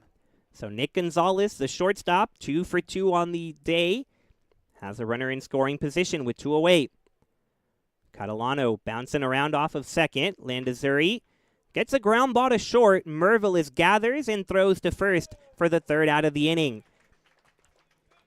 Landazuri works around a 2-out double, and he sends us to the 5th inning, where the Blue Sox still lead it 3-1.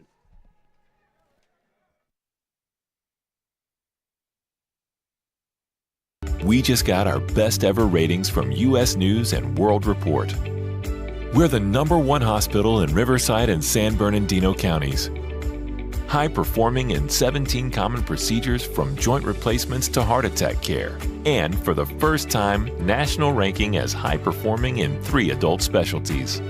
We're proud of these ratings, but what matters most, as always, is how we rate with you. Learn more at eisenhowerhealth.org/awards. Try our big, beautiful all-day menu with more than 70 delicious dishes and our award-winning 3-course brunch for only $27.99. At Palm Springs' most popular restaurant, there's always a party at Lulu.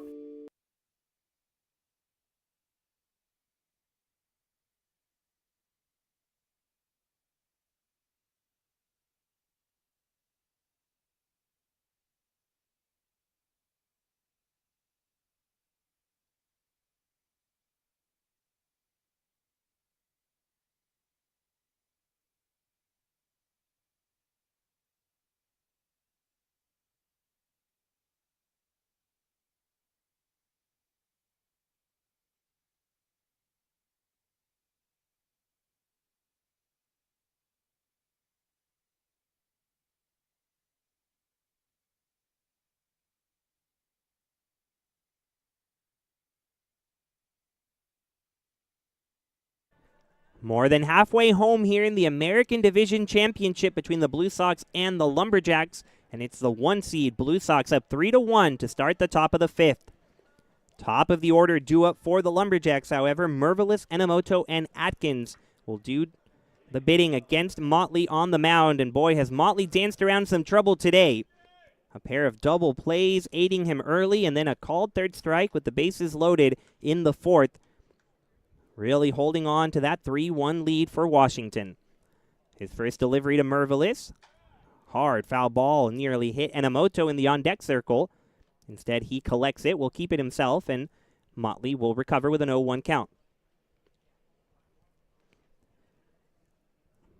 Mervelis 0 for 1 with a walk, and he scored the only run for Oregon.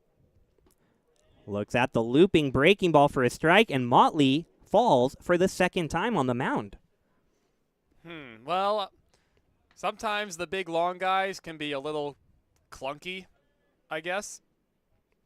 I don't know what happened. Doesn't look to be upset with his landing point. He didn't massage the mound at all afterwards. No, he gets right back on the rubber. Stands towards the first base side of it. A high leg kick and the fire. Chopped towards third. Lara has to charge it. Fast throw on the run. Gets there in time to retire Mervelis. Lara, with yet another good play at the hot corner, retires the first out and brings up Ryuya Enomoto. Whether it's been a third, short, or second, Alejandro Lara is a smooth defender. It's like his body glides wherever he needs to go to retrieve the ball. And he has not taken his struggles at the plate to the field either. 2 strikeouts at the plate, but sparkling defense at third for Lara. 1 away, and Enomoto, the lefty, up. Motley rings his bell, up and in, 1-0. I don't know if he did that on purpose, but I like that miss. It keeps a hitter honest in general. Especially after all the curveballs Enomoto saw before a single back in the 3rd. There is the curveball. Flailing at it is Enomoto, but he's going to beat it out at first after Buquino struggled to gather it. That was going to be a tough play no matter what, because Motley, frankly, didn't cover the bag in time. So Enomoto might have beaten it, but it'll go down as an E3 after Buquino bobbled the grounder. Enomoto, a picture-perfect example. Just put it into play and something good could happen. That's exactly right. I was getting ready to say the same thing. That was going to be bang, bang. It's already tougher for Motley, who's falling off to third. Never made the move over the first. So we'll see if the Lumberjacks can take advantage. Nick Atkins, the tying run at the plate with 1 away in the top of the 5th. Blue Sox 3, Lumberjacks 1. But an E3 opening the door for the Lumberjacks, and Enomoto will go to second as Motley's pickoff gets away. His dugout's yelling 3-3-3, but Enomoto didn't hear him in time, so he'll stick at second. A break for the Blue Sox. As the recovery took a while there, the bullpen is in action for the Lumberjacks. and Morton struggled to work around the traffic. That was bizarre and mistake-bound all the way around. And first of all, that throw from Motley was nowhere close. I mean, the first baseman just didn't make any attempt. Bucchino did even get the ball. That's how far off it was. And if you're the base runner Enomoto, you have to pick up your third base coach. He might have waved him around. Instead, Enomoto just went in casually to second before tripping over the bag. Still, despite that, he is at second in scoring position with one away, and Nick Atkins at the plate. A dangerous hitter from the University of New Mexico. The delivery from Motley fouled out of play. Atkins 1 for 2 with an RBI single back in the first. And he spent time at that Division I program with the Lobos a few years ago before transferring to Cal State LA, a Division II program. But he has been here at the heart of the Lumberjacks lineup and has a chance to pull them within one or tie it as the tying run. Blue Sox 3, Lumberjacks 1. The 0-1 to Atkins, off the hands towards second. Catalano backs up to make the catch, and Enomoto scrambles back to the bag. 2 away now. And Atkins has been a pretty consistent hitter throughout his time at the CWL, but 2 very awkward, unaggressive swings before that pop-up. But the man in scoring position, not the best at bat. And now a dangerous hitter in Yushin Ota, the lefty, really digs in there to the box.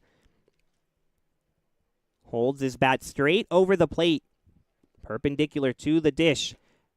Takes the first pitch curveball for a strike. 0-1 to Ota.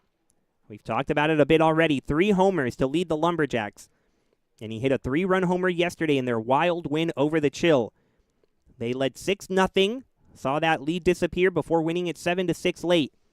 The 0-1 to Ota, a curveball. This time it misses high, 1-1. Well, Ota now nodding out to the mound. A little gamesmanship. He's been peppered with curveballs throughout the entire morning. The lefty played to pull. See if he can wait back on one of those Motley curves. The delivery, it's not a curve, and Ota was fooled because of it. And he is patting his chest saying, my bad, my bad. A bad swing on a fastball that was out of the zone. 1-2 the count to Ota. Enomoto off of second with 2 away. Blue Sox 3, Lumberjacks 1. Ota, the powerful lefty, represents the tying run. Motley, a deep breath after glancing towards second. The delivery way outside, ball 2. That was a much better and confident take from Ota, because on that last swing, out in front of the 80-mile-an-hour fastball, I think he was trying to hit the longest home run the CWL has ever seen. He's got the pop. Pops almost as much as the red helmet he wears. The 2-2 to Ota. Waits back on it, but chops it weakly to second. No one's covering first. Catalano over to Bucchino. Not in time. The ground ball to second should have been the third out of the inning, but Bucchino, the first baseman, was backing up trying to get the ball as well and never ran over to first. Motley, the pitcher, didn't cover either. And now the Lumberjacks have the corners covered with 2 away, and Robbie Wheeler, the catcher, coming to bat.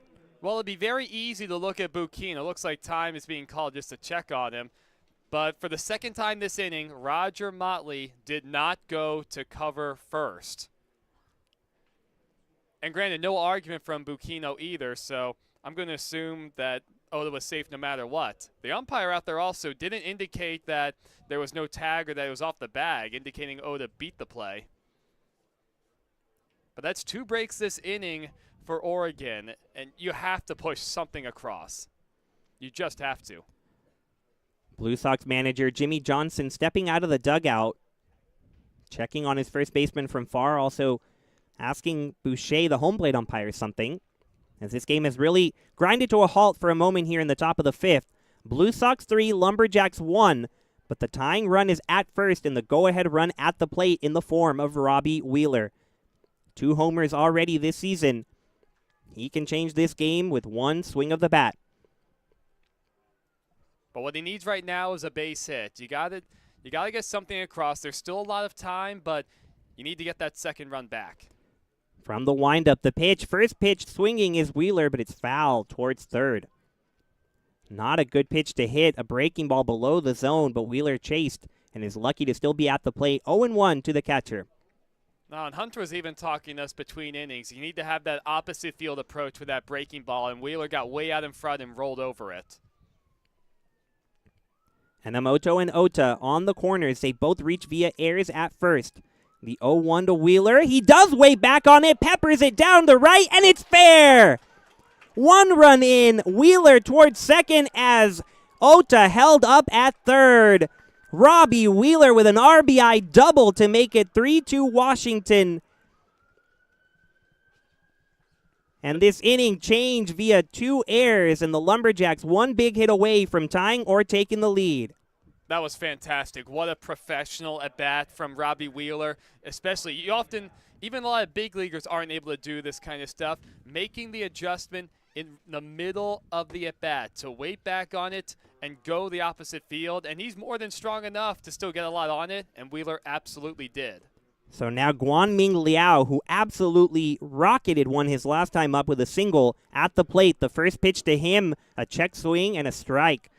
0-1 the count to Liao. Ota at third, Wheeler at second after the RBI double. Blue Sox 3, Lumberjacks 2.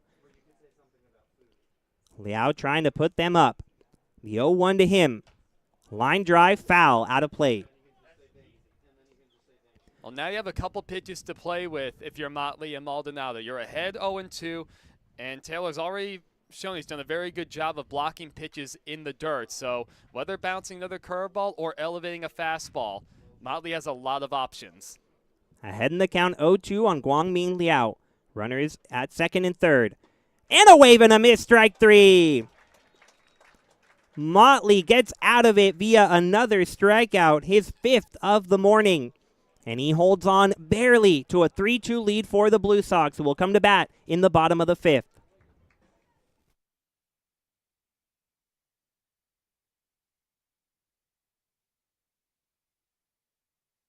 Desert Air started right here in the Coachella Valley in 1954, and we've been welcoming customers to our family ever since. With nearly 70 years of proven trust, dependability, and experience, we've got the AC and heating expertise to help you all year round.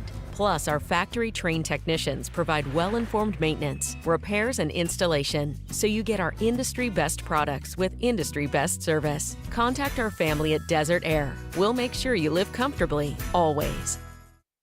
Hey Power Baseball fans, looking to hit a home run against pests in your home? Rudy's Pest Control is your winning choice. Rudy's Flex 80/90 Pest Control Plan offers effective and affordable protection with just 5 visits a year instead of the usual 12, so you'll have more time to do what you love. Visit rudyspest.com or call 760-746-PEST and declare, heck no, 12's gotta go.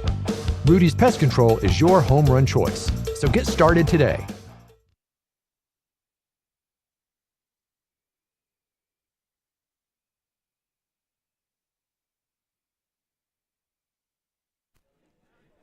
Well, if you wanted drama, we have drama. Bottom of the 5th at the California Winter League, and the Washington Blue Sox lead the Oregon Lumberjacks 3-2. Lumberjacks plated 1 run in the top of the 5th, and they had 2 runners in scoring position, but Motley, once again, a big strikeout to get out of it, and now his offense will try to get some much-needed insurance. Rowan, Bucchino, and Lara will hit against Landazuri. The starter's still out there. All the way around, this is about all you can ask for in a semifinal game. Some great pitching, some timely hits, a little bit of ugly stuff, but exciting and close. First pitch to Rowan, a fastball on the corner for a strike.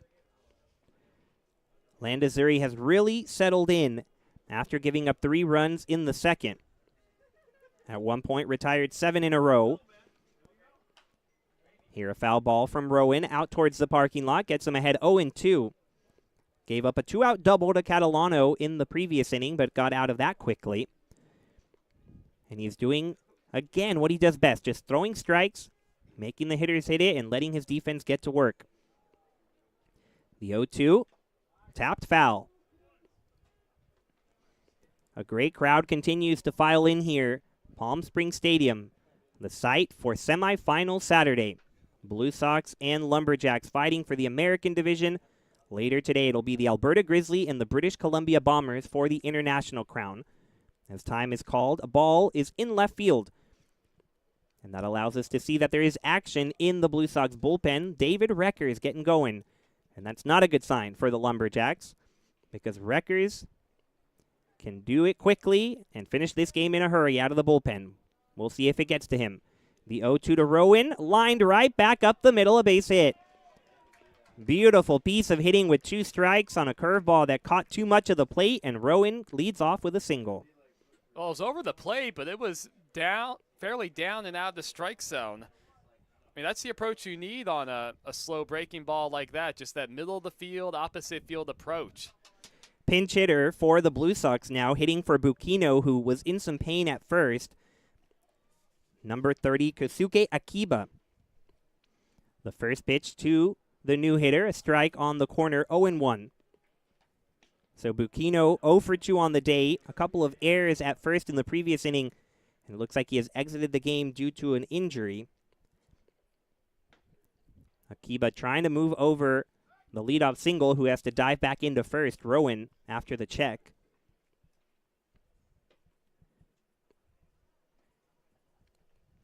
Akiba from Japan. Plays all over the infield. Has an 0-1 count on him as Landazuri waits now, fires as the runner goes towards second. The throw into center before it was cut off by the shortstop. And Rowan into second safely. A stolen base for the heart of the order. Akiba will look to bring him home.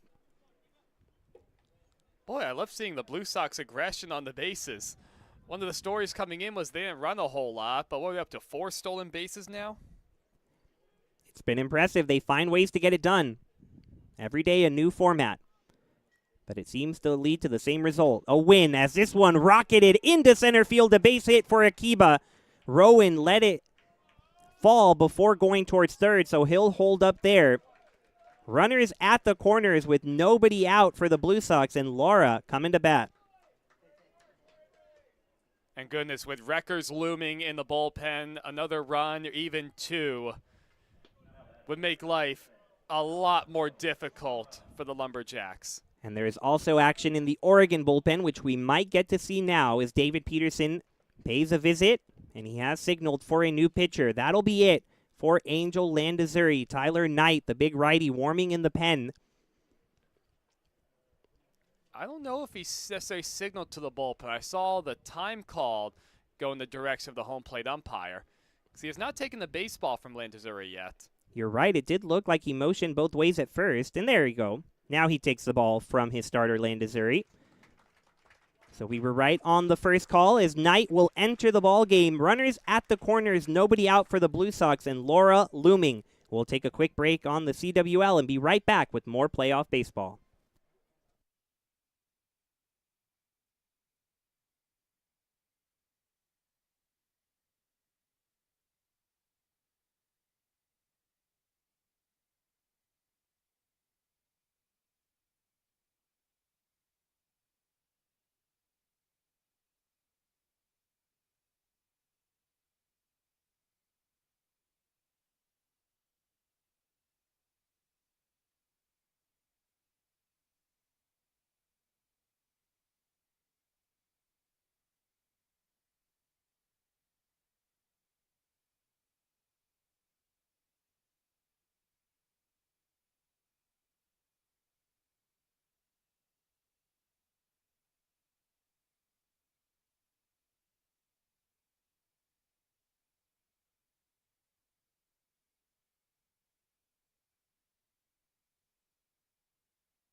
A new pitcher on the mound for the Lumberjacks, Tyler Knight.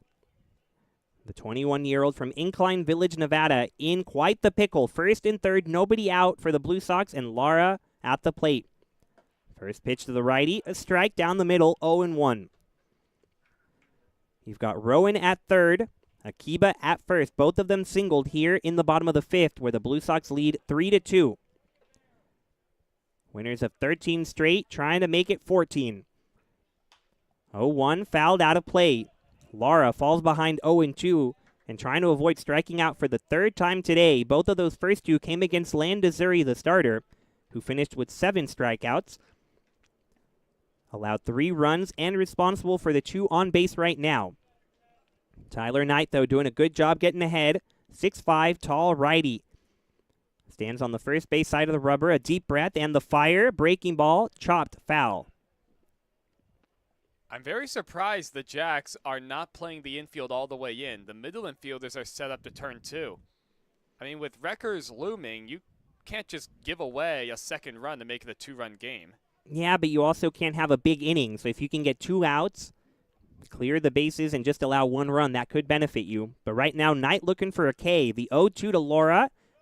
Hard foul ball out of play. Laura right on it.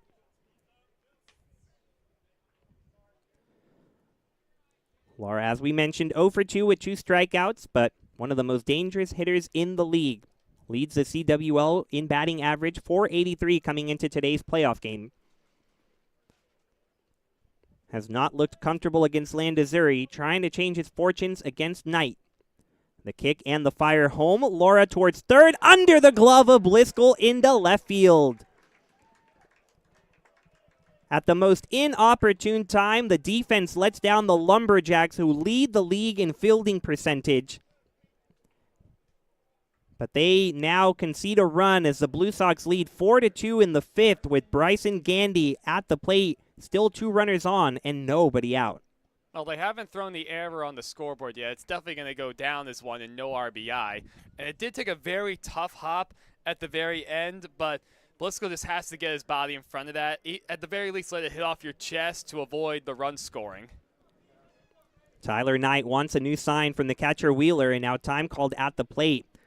Lumberjacks have to get it together, or this game could get away from them in a hurry, with Gandy and Jackson due up. Knight takes a glance at Akiba, now fires home. A breaking ball misses high, ball 1.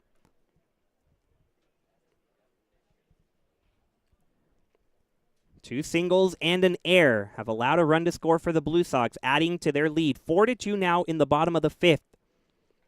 You can't give the top seed breaks like that. Gandy can't hold back on a changeup down low. Good pitch by Knight. 1-1 now.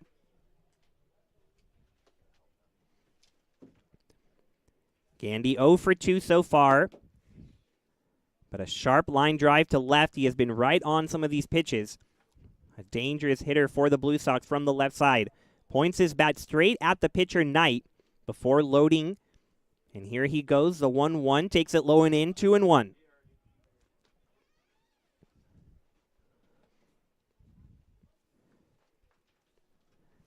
A great crowd on hand this Saturday morning game approaching the afternoon. Watching the Pacific Northwest rivals battle it out. Gandy in control of this count, 2-1, and now 3-1 as it's way wide. Wheeler had to get up to catch it.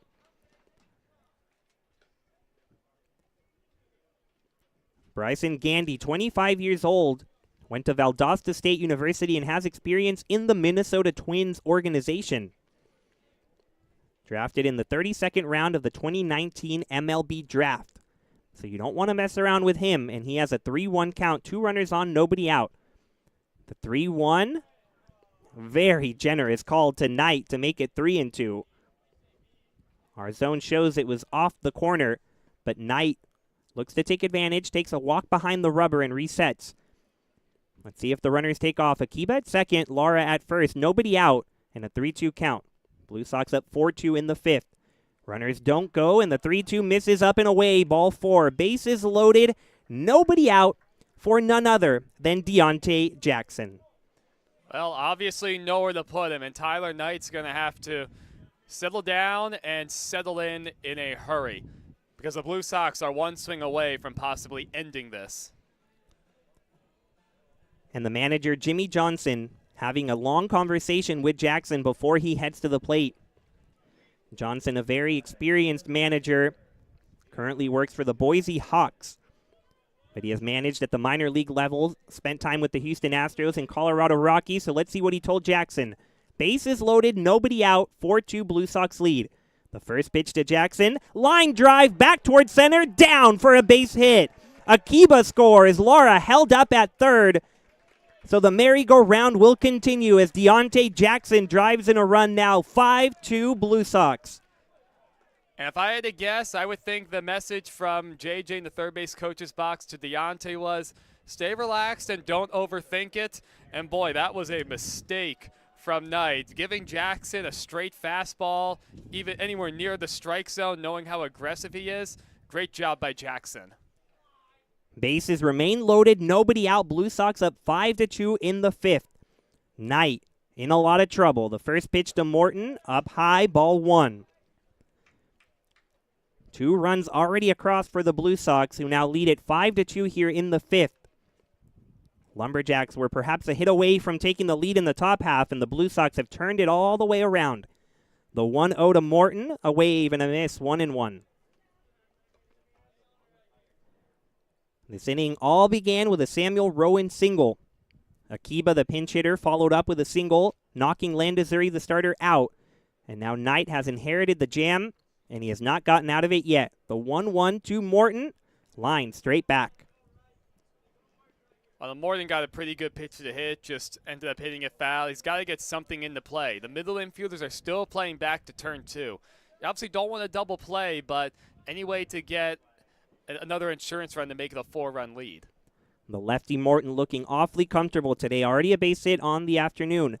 He awaits the 1-2, looks at it in the dirt, 2-2. He tracked that one all the way home. And Wheeler, the catcher, a bit beat up back there after that one. Now, catcher is absolutely a tough position to play. Wheeler still a bit shaken up. Even guys from the stands asking him if he's okay. We mentioned a lot of players watching this game. The 4 teams eliminated yesterday in attendance. Looked like Morton and Wheeler were sharing a bit of a laugh at the plate there. Glad Wheeler can laugh it off. But right now, no laughing matter for the Lumberjacks. Down 5-2 in the fifth. And the Blue Sox have the bases loaded, nobody out. The 2-2 to Morton. Down low, Wheeler blocks it. And Laura has to hang out at third.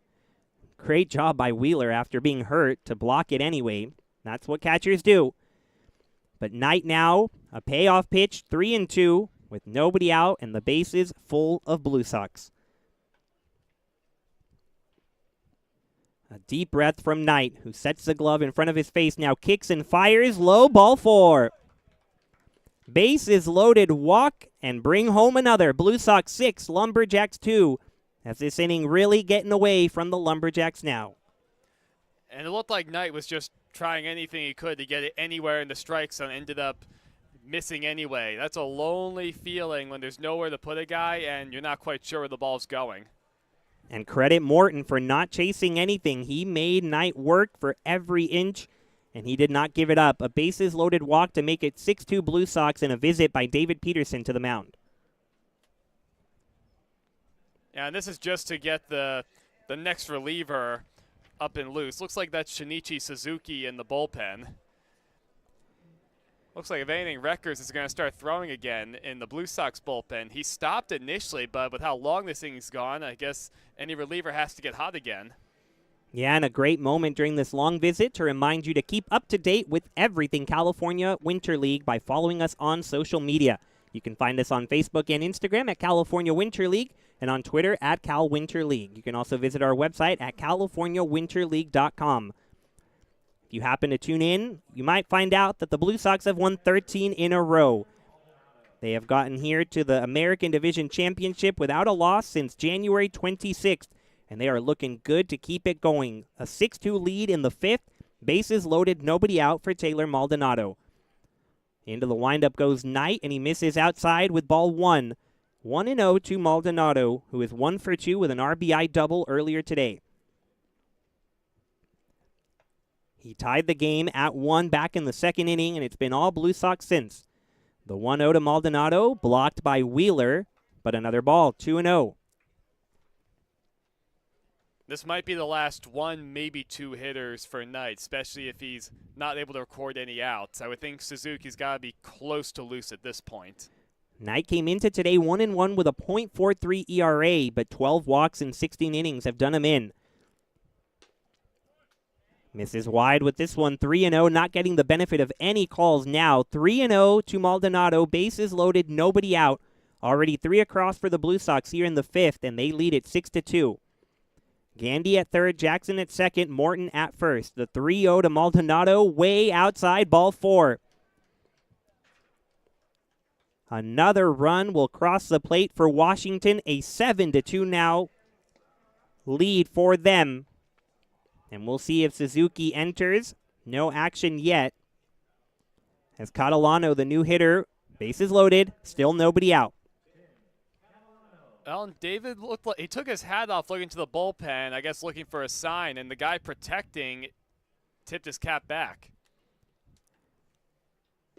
There's a strike to Catalano to start off the at-bat. 0-1 to him after consecutive walks to Morton and Maldonado. 3 walks in this inning along with 3 singles, responsible for 4 Blue Sox runs. They lead 7-2. Catalano sharply to first, caught by Ota. He tags Maldonado. A double play confirms the first base umpire Steiner, who had to get out of the way. There's a turn. As off the bat, Catalano hit it 78, but right into the glove of Ota. Very aware to then tag Maldonado in a much-needed double play for Knight and the Lumberjacks. 2 away now, runners in scoring position at second and third, with Nick Gonzalez at the plate. Oh, there's nothing Maldonado could have done on that either. Your secondary is going to naturally take you into the base path. The break the Lumberjacks needed, but that's not what they needed. Gonzalez hit right in the elbow, and the bases will be loaded yet again. We couldn't go more than one pitch without them loaded this inning. And now we'll bat around with Samuel Rowan, who got it going with a single to start this frame. It's been a long 5th inning after a long 2nd inning. Blue Sox scoring in bunches. 3 in the 2nd, 4 now in the 5th. They lead it 7-2. The delivery from Knight. A check on the runner at third after the swing and a miss, and Jackson caught by surprise, but he's safe. An interesting move. Peterson opting to stick with Knight, with Suzuki still throwing. Yeah, he's still warming out there. The 0-1, up and in. Rowan had to get out of the way, or it would have been another run. And for what it's worth, I talked to David before the game, does not think Connor Gleason would be available. Well outside again, 2-1 to Rowan, and Gleason yesterday did give up a game-tying grand slam to Travius Ford. At the time, the Chill tied at 6-6 on the backfield, but Kazuya Ohila won it with a solo shot in the 6th. But the Lumberjacks need a lot more help today against the Blue Sox. The 2-1 finds the zone, 2-2 now to Rowan. The Blue Sox, meanwhile, benefited from 3 unearned runs against the Power, and that's all they needed as McGee and Reckers combined to really shut down the Power. The 2-2 delivery to Rowan now. Up and in again, 3-2. Rowan not looking comfortable because these pitches have been awfully close to him. A 3-2 count with 2 away, bases loaded. Blue Sox lead at 7-2 in the 5th. The top seed looking for 14 wins in a row. Runners go. The pitch. Chop towards second. Atkins has to wait for the long hop. Close call at first, but he does get the out to retire the side. But 4 runs come across for the Blue Sox on 3 hits and a lot of walks. They lead at 7-2 as we head to the 6th inning.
Elmer's Restaurants. Welcome to the family. Whether you're building, landscaping, renovating, refreshing, or simply researching, rent the right size tools for your size jobs. In store, online, or in app at Sunbelt Rentals, where tools rule.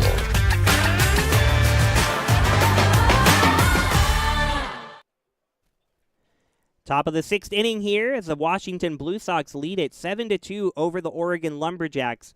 The tide has certainly turned blue as Noah Arriola leads off for the Lumberjacks. The big righty takes the pitch.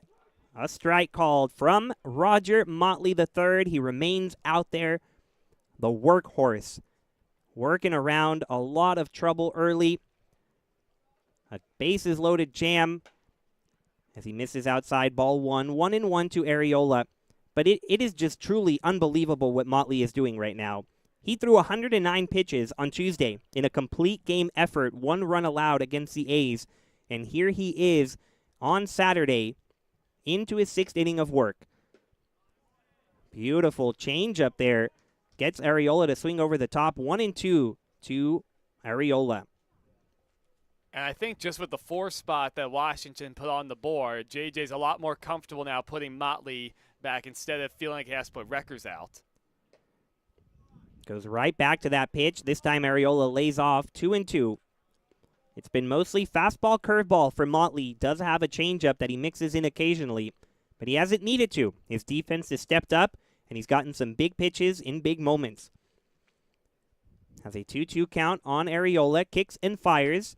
Slow roller to short. Gonzalez cleanly grabs it. Cannon to first is out number 1. Gonzalez makes it look easy over there at short. And Motley starts off the 6th with an out. Up comes Will Thomas. And Motley's done a fairly good job with this, but now with a 5-run lead, just a great opportunity to front run, attack the strike zone aggressively. Yeah, the last time Motley was out on the mound, he was about to give up the lead as he misses wide. 1-0 to Will Thomas. The Lumberjacks had 2nd and 3rd with 2 away, and Guangming Liao struck out. But it was a 3-2 lead. Now it's a 7-2 lead for the Blue Sox just an inning later as Motley just a bit outside with that one to the backstop. Might have slipped again. We've seen him take a tumble twice on the mound, but he's laughing at himself. He knows that that one missed. He's having a laugh with his shortstop Gonzalez and his center fielder Rowan. But if I've thrown a complete game and now I'm pitching into my 6th inning in a playoff game and doing as well as I am, as Motley is, I'd be laughing too. As Thomas can't put good contact on the 2-0, fouls it straight back, 2-1. I can hear the chair shuffling in the public address announcer room next to us. Danny was getting ready again. I don't know if it'll happen again.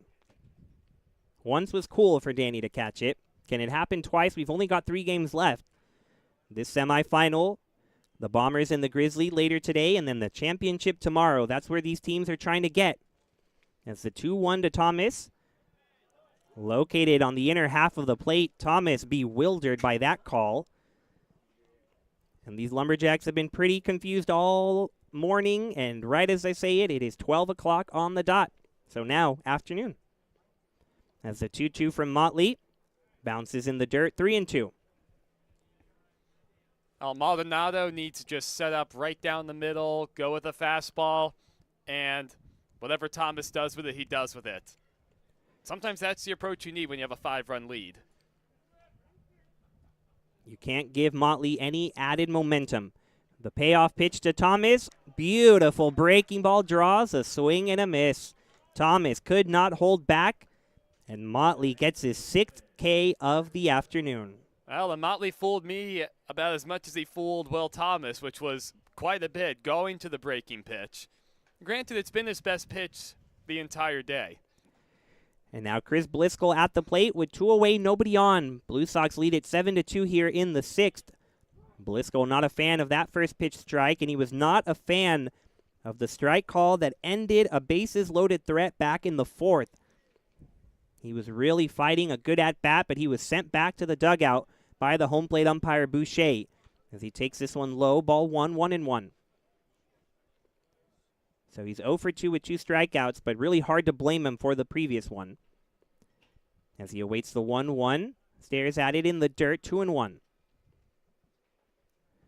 And you know, Reckers is no longer throwing in the Blue Sox bullpen.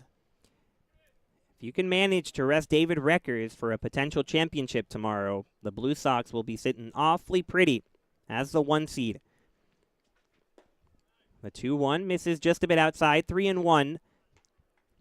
Bliscoe trying to get on with 2 away, nobody on, and turn the lineup over to Mervelis.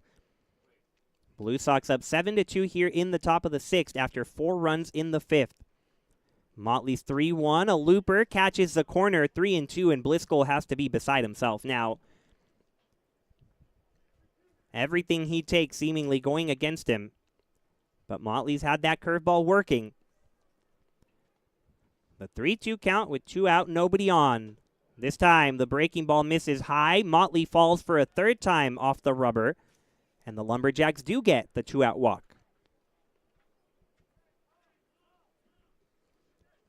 Brian, I might be seeing it wrong, but is Kenny in the Blue Sox dugout right now with the gray sweatshirt? I cannot tell if that's him. As the first pitch to Mervelis, low and in. The dirt, Maldonado can't see it. Now he finds it. Able to keep Bliscoe at first. I don't think so. I think that's Trevor McGee. The walks were very similar. Well, Kenny Williams should be getting ready for his Bombers to face the Grizzly, scheduled for 12:30, but it'll be later than that now as this game approaches 12:05. Ball called to Mervelis, 2-0. Lumberjacks and Blue Sox fighting for the American Division crown. Blue Sox lead at 7-2 in the 6th.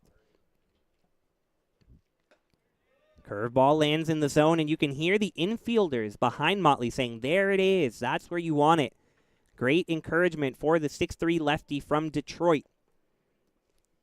Doing everything he can to carry this team on his back, get them into Championship Sunday. The 2-1, there you go again. Nice is the call from Nick Gonzalez at short.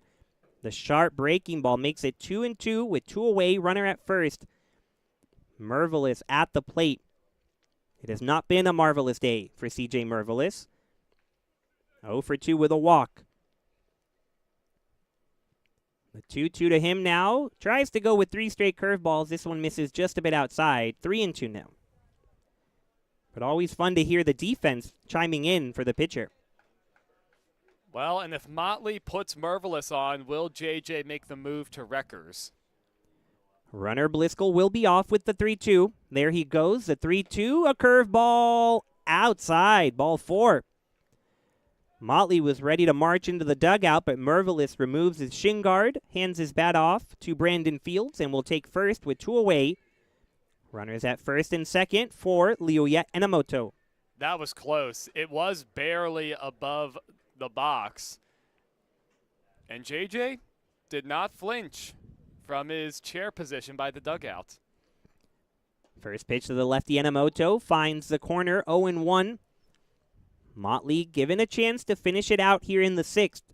His Blue Sox lead at 7-2, a relatively comfortable lead with just 4 outs to get for the Blue Sox.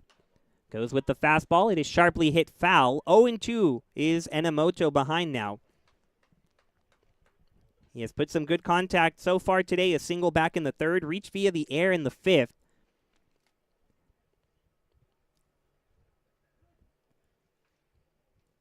Wiggles his bat over the plate, patiently awaiting Motley to set. Now he does, brings the glove to his belt, kicks and fires. Line drive over to right field. Morton recovers and makes the catch for the 3rd out. Didn't get the best break on that one initially, but he got there in time to get Motley out of another jam. Blue Sox 7, Lumberjacks 2 as we head to the bottom of the 6th.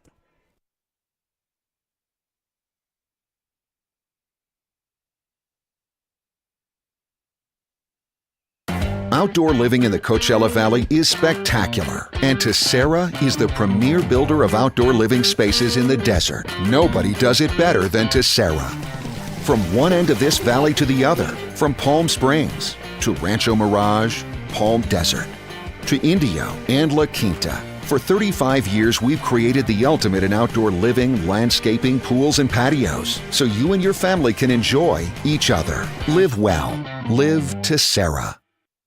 Hey, Power Baseball fans. Looking to hit a home run against pests in your home? Rudy's Pest Control is your winning choice.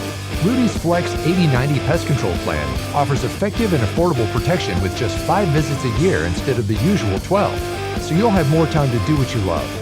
Visit rudyspest.com or call 760-746-PEST and declare, heck no, 12's gotta go. Rudy's Pest Control is your home run choice, so get started today.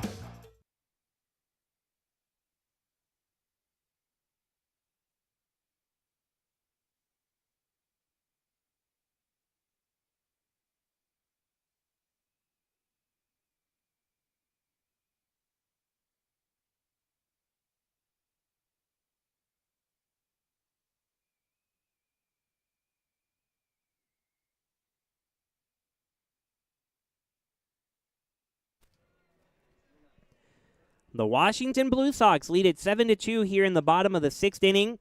3 outs away from a spot in Championship Sunday. But first, they'll hit one more time at least. And a leadoff pinch hitter, Vince Garcia, will do it for the Blue Sox.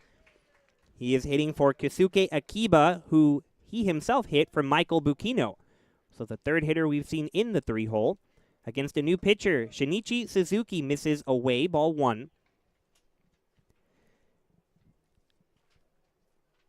Vince Garcia wearing number 9, standing in the right side of the batter's box. And he's got some family in attendance, as he's from Anaheim, California. Very close as he loops one into center field. It's caught. A sliding grab by Thomas robs Garcia of a hit. And an El Paseo Jewelers web gem to start the 6th as now Lara steps to the plate. Boy, the Blue Sox, they've shown it all year. They are just tough to sweep aside. They just come at you in so many different ways. Lara, one of those ways, the big third baseman, hacks at the first pitch. What a grab by Suzuki, who tosses over to first and gets the out. Nimble play by the pitcher, Shinichi Suzuki. 2 quick outs here in the 6th. It has been a pretty good season for Suzuki, 1-0 with a 1.75 ERA. This is his 12th appearance. 12 innings, so it's typically short, not going more than 2 innings all year. But looking good on defense. 2 quick outs, nobody on for Bryson Gandy. He has played to pull, the lefty is. And a big swing and a foul tip into the mitt for Gandy. You can hear the oohs and ahs from the stands. And I know we had a bit of a walk fest in the 5th inning for the Blue Sox, but if you told me that Lara would be 0 for 4 at 2 strikeouts, I'd say you're nuts. And leading 7-2 at that. Gandy can't connect with that off-speed delivery. Falls behind 0-2. And you're absolutely right, Evan. The leading hitter for the Blue Sox not even needed at the plate, and yet they lead 7-2 in the 6th. Gandy nearly chases a third in a row, but he lays off. Third base umpire confirms Frankie Gonzalez over there. The Blue Sox can do it in more ways than one. 13 wins in a row, have not lost since January 26th. Pitching, hitting, good defense, timely moments. They have it all. Gandy hit on the foot by that pitch, and he'll take first.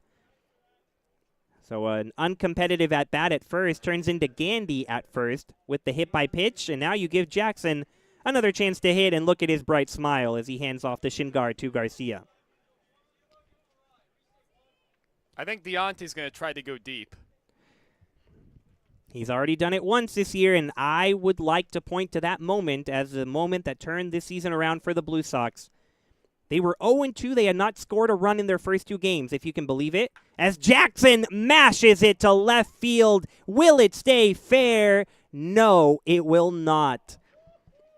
He was that close to a 2-run shot, but thinking back to January 28th, the Blue Sox had not scored in their first 2 games. They had just 2 hits, and Jackson hit a homer.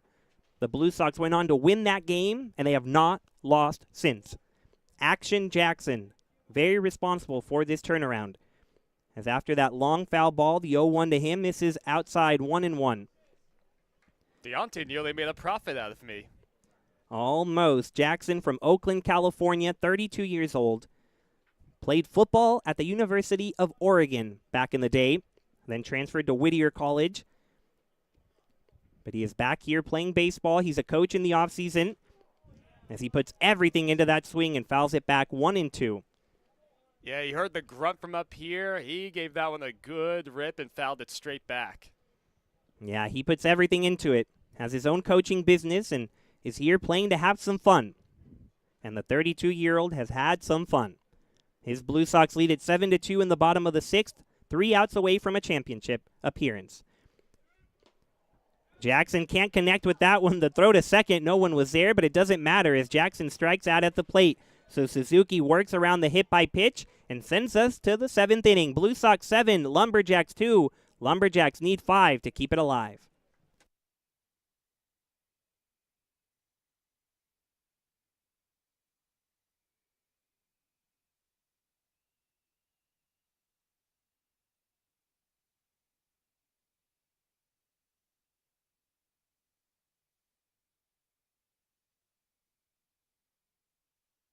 Immerse yourself in the ultimate fan experience at 360 Sports at Agua Caliente Casinos. Stop by any of our 3 premier properties in the Coachella Valley to catch all of the games on our giant wraparound screens. See real-time scores on our giant LED sports ticker. Plus, enjoy exciting twists on all of your bar food favorites. Get your game on at 360 Sports in Rancho Mirage, Palm Springs, or Cathedral City. For more information, visit aguacalientecasinos.com. Problem gambling? Call 1-800-GAMBLER.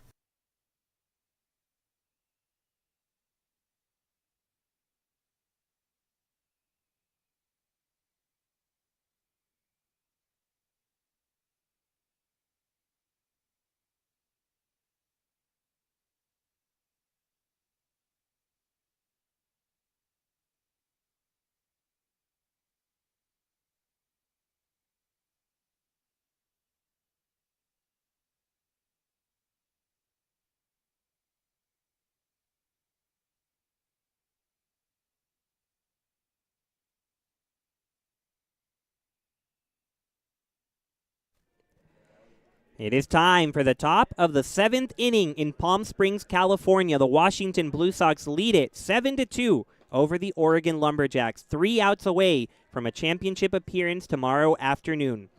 And who are they going with to get the last outs? Roger Motley III. That's right. 115 pitches into this outing after 109 pitches just on Tuesday on 3 days rest. Motley doing everything he can to personally carry the Blue Sox into the championship. He'll have 3, 4, 5 due up for the Lumberjacks, who need to get it going quickly. The first pitch to Atkins as Motley falls off the mound for the 4th time is a strike. Boy, if he's going to fall and just throw strikes, maybe keep doing it. Wouldn't recommend it, but everything Motley has done has seemingly worked out. Has the 0-1 advantage on Atkins, and this one's a bit low, 1-1.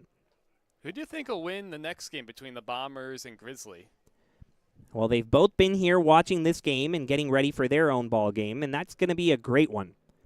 As Atkins lines it sharply foul to the bullpen where nobody is warming for the Blue Sox. So right now it is Motley's game to finish. As Evan has alluded to, the Bombers and the Grizzly will kick off right after us, about 30 minutes when we're done.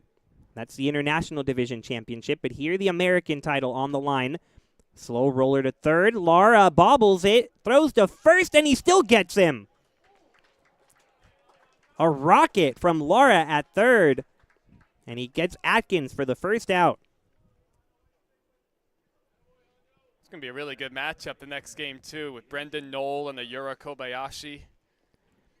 Those are two offenses that can hit, but like you said, the pitchers could dictate the pace of that one. We shall see. Right now, Roger Motley trying to throw a complete game. The first pitch to Ota, a strike on the outer half. 2 runs allowed, 6 hits, and he has struck out 6 Lumberjack hitters. It hasn't always been pretty, but it's worked for Motley. The curveball misses wide, 1-1. The 23-year-old from Detroit, Michigan, played baseball at Henry Ford Community College before going to Alvin Community College in Texas. His 1-1 right there. And Ota did go around as well. Thought that should have been a called strike anyway. But it's 1-2 nonetheless. Ota gave it a ride his last time, but then reached via an error after the long foul ball. Holds back on the 1-2, and now 5 times that Motley has fallen off the mound, Evan. Well, part of it could just be a little bit of fatigue. He's up over 120 pitches now. That's my best guess, at least. I'm tired just watching him, but I don't know how he has done it. Over 200 pitches thrown in 4 days. Nearly had a third strike called, but he takes the count full to Ota. Blue Sox 7, Lumberjacks 2 in the final frame of this American Division title. Lumberjacks took the lead early, but it's been all Blue Sox since. The 3-2 misses outside, ball 4 to Ota. Peterson taking a look around. Not making any changes offensively. JJ not making any changes on his side either, so it'll be Wheeler coming to the plate.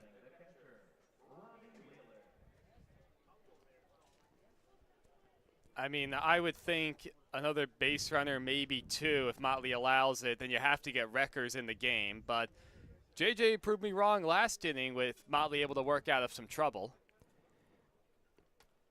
First pitch to Wheeler, hits him. And Motley again slipped a little bit off the mound. So maybe getting a little too close for comfort for the Blue Sox here in the 7th inning. They lead it 7-2, but a walk and a hit by pitch puts runners at first and second with 1 away for Guangming Liao. Looked like JJ had a brief talk with Reckers. He's got to be getting his glove now, or at least starting to stretch out. Maybe not. He's going down the dugout. I guess to grab his glove. Liao has singled and walked as well as struck out. Takes the first pitch curveball just outside for ball 1. I really appreciate the continued commentary from Nick Gonzalez at short, saying there it is, and then pulling his head back when he realized it was a ball. He should join us in the booth next time, as this one a strike on the inner half. 1-1 to Liao. That was the 126th pitch of the day from Motley. Can you believe it? He'll need to put some ice around that one after the game. Trainers better get ready, as the 1-1 from Motley nearly hits Liao. Somehow able to get out of the way. And it's a 2-1 count, and there is Reckers waving his arm around, getting loose, and headed to the bullpen.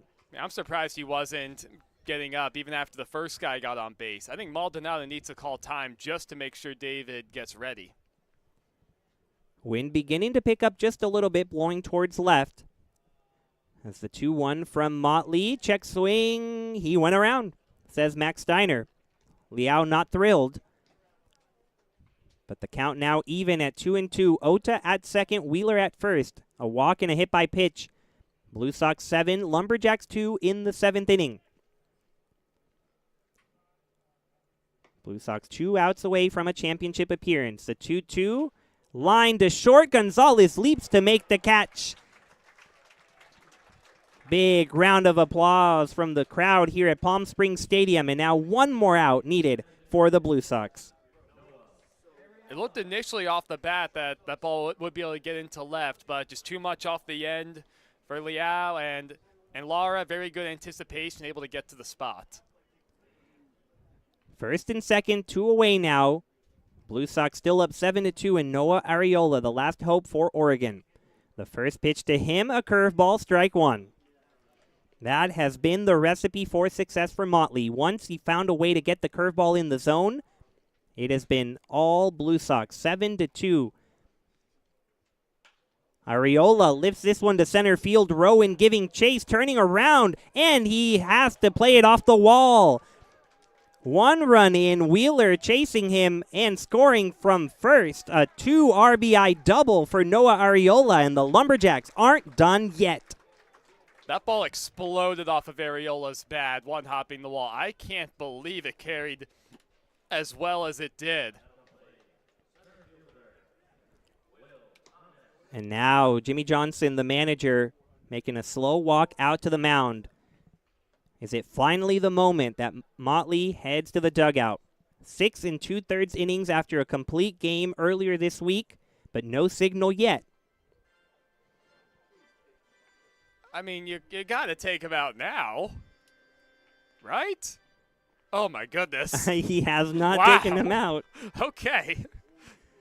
I think JJ's determined to make me look as foolish as possible about how to manage pitchers. Hey, JJ was in the championship last year. He knows what it takes to get there, managing these same Washington Blue Sox, but a very different team than a year ago. A 13-game win streak on the line. They are 1 out away from claiming that spot tomorrow, but the Lumberjacks not going down without a fight. Will Thomas, the batter, with 2 outs and a runner at second. 7-4 the lead for the Blue Sox. A 2 RBI double for Ariola has made it interesting. He's at second. The windup and the pitch, a strike to start it off to Thomas. I mean, I understand you want to save Reckers too, but you have the tying run waiting on deck. It's a little too close for comfort to me to not go to your best arm. The 0-1 from Motley misses low and in, ball 1. 1-1. You know, Motley is from Detroit, Michigan. They know a little bit about horsepower up there. And he has been a workhorse today. Motley, a complete game on Tuesday, and 6 2/3 so far, 1 out away from another on this Saturday afternoon. The 1-1, check swing, no swing, says Steiner at first.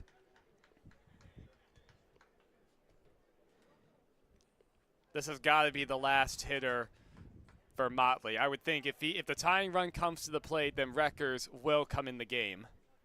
You've been wrong before this inning. I've been wrong about 3 or 4 times about JJ lifting Motley from the game today. The 2-1 to Thomas, outside. Everyone holding their breath. It was a close one. 3-1 the count to Will Thomas. And Thomas benefited from the call. That pitch was absolutely a strike. Thomas has his dog in attendance, Driscoll. Can he provide him some luck? The 3-1, almost the exact same pitch. This time it's a strike. If anything, that one was a bit higher. 3-2 the count now, 2 away in the top of the 7th inning. Ariola at second. Lumberjacks down to their final strike. Motley takes a deep breath and fires inside, ball 4. The tying run comes to the plate now for the Lumberjacks as Chris Bliscoll steps up. And this probably won't be the last batter as Thomas heads to first because Bliscoll's a lefty and Motley's a lefty, so you might as well keep that matchup, right, if you've left him in this long. Well, wow, no movement from JJ. I am perplexed. I mean, he's up over 130 pitches, and this is the tying run. Bliscoll, the lefty, looks at a first pitch breaking ball for strike 1. He's 0 for 2 with a pair of strikeouts, did walk back in the 6th inning. He's had a difficult day at the plate, not loving some of the calls, and he falls behind 0-1 with 2 runners on. Yanked outside 1-1 after Motley not close with that one. Reckers continues to warm as the Blue Sox lead at 7-4 in the top of the 7th. 1 out away, but it's been a difficult out to get. The high leg kick and the fire. Upstairs, ball 2, 2-1. You do not want to get to C.J. Mervelis at the top of the order, that's for sure. Bliscoll hanging in there, the lefty crowding the plate, choking up just a bit on the bat. Awaits the 2-1 and watches it low, 3-1. Now, it was off the plate. It's been called a strike at times today. This game just got a lot more interesting. 3-1 the count. Runners at first and second, 2 away in the top of the 7th. Blue Sox hanging on to a 7-4 lead. Bliscoll the tying run. The 3-1, wall 4. And the crowd is starting to get behind these Lumberjacks. Bases loaded, 2 away, and that is it for Motley. Over 130 pitches thrown by the lefty, but he could not record the final out. It'll turn to David Reckers, who will warm up a bit and take the mound with a bases-loaded jam. We'll take a brief break, but don't go anywhere. Lots on the line.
Well, what do we have here, folks? Bases loaded, 2 away in the top of the 7th inning. The Lumberjacks down to their final out, but they have fought and fought some more to finally force out Roger Motley, the starter, and the Blue Sox turn to David Reckers from the bullpen looking to get that final out. It'll be C.J. Mervelis at the plate, and David Reckers has been nothing short of spectacular this year. A .8 ERA in 7 games. 3 of those have been starts. Over 31 strikeouts in just 17 innings. One of the more impressive righties on the mound that we have seen here at the California Winter League, and they're going to need every ounce of effort from him right now, Evan. I still can't believe that. Oh, granted, as great as Motley was today, and he was fantastic, especially on short rest, Mervelis has home run power, and he represents the go-ahead run. I cannot believe JJ left Motley out there as long as he did. The Blue Sox, winners of 13 straight, have it all on the line now. Bases loaded, 2 away. C.J. Mervelis, the go-ahead run at the plate. He is 0 for 2 today with a pair of walks. The first pitch to him, a big swing and a miss on a fastball, 0-1. Well, that was power on power. Reckers let loose 91 right down the middle. And Mervelis tried to give the Lumberjacks the lead, just came up empty. It's a righty-righty matchup. Reckers well over on the first base side of the rubber. The kick in the fire. Sharp foul ball. Out of play. Gave it a ride for a moment. Morton lost his cap in right field, and the runners will have to reset. 0-2 the count with 2 away. Bases remain loaded. That wind is blowing out to left field. It picked up in the middle of the game. Mervelis has homered this year before. Also was a homer shy of the cycle just a few days ago. Has the bases loaded, 2 away, but an 0-2 count. Lumberjacks down to their final strike again. Reckers, a deep breath in the fire, low and away, ball 1. That was a good take. Mervelis went with the power swings on those first two pitches. He needs to shorten up now and just go for the base knock.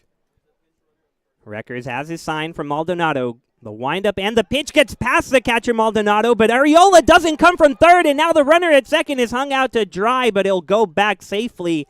Holy cow. Will Thomas went all the way to third, thinking Arriola would go home, and somehow Maldonado, the catcher, didn't see it, and so the bases will remain loaded with a 2-2 count. Well, it's a major break. Maldonado just didn't want to take the chance with a long throw like that. And granted, Arriola does not run well at third. I understand not wanting to make the out. Sometimes it's tough to see when the ball goes through the catcher's legs. Wow, what a moment. 2-2 the count now, with 2 away, bases still loaded after that wild pitch. Wind furiously blowing towards left now as Reckers readies his 2-2. The curveball, a strike called!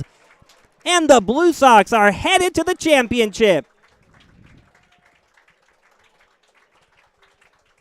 David Reckers is called upon for 1 out, and he got it with the bases loaded and 2 away. Absolutely froze Mervelis with that breaker, and the Blue Sox win their 14th in a row to book their ticket to Championship Sunday. They did it again. They just did it again. It's never how you think it'll happen. An early deficit, good hitting in the middle of the ball game, really close at the end, maybe unnecessarily close at the end, and yet they find a way to put a W in that column. Evan, we are both in disbelief up here, but we have to believe it. The Blue Sox are headed to the championship. I mean, they're just a complete team at this point. They've won in so many different ways over this win streak. And today it just came down to the Lumberjacks could not capitalize on their chances with the 2 double plays in the first and second innings when they had chances. And the Blue Sox were able to take advantage of the openings from the Lumberjacks, whether it was the clutch hits, whether it was the bit of the walk spree that we saw from Tyler Knight. And Roger Motley, just awesome. Obviously worn down towards the end. I mean, how can he not? Over 120 pitches on 3 days rest. And Reckers able to get the job done with the last batter. The Lumberjacks leave 12 runners on base in this game, including the bases loaded multiple times, and at the end when it mattered most. David Reckers gets the final out, and the Blue Sox will await the winner of the Alberta Grizzly and the British Columbia Bombers in tomorrow's championship. The Bombers and the Grizzly will have first pitch in about 30 minutes, so you won't want to go anywhere. For Danny Maha and Evan Schmeizer, I'm Brian Yancelson. Hope you enjoyed that one.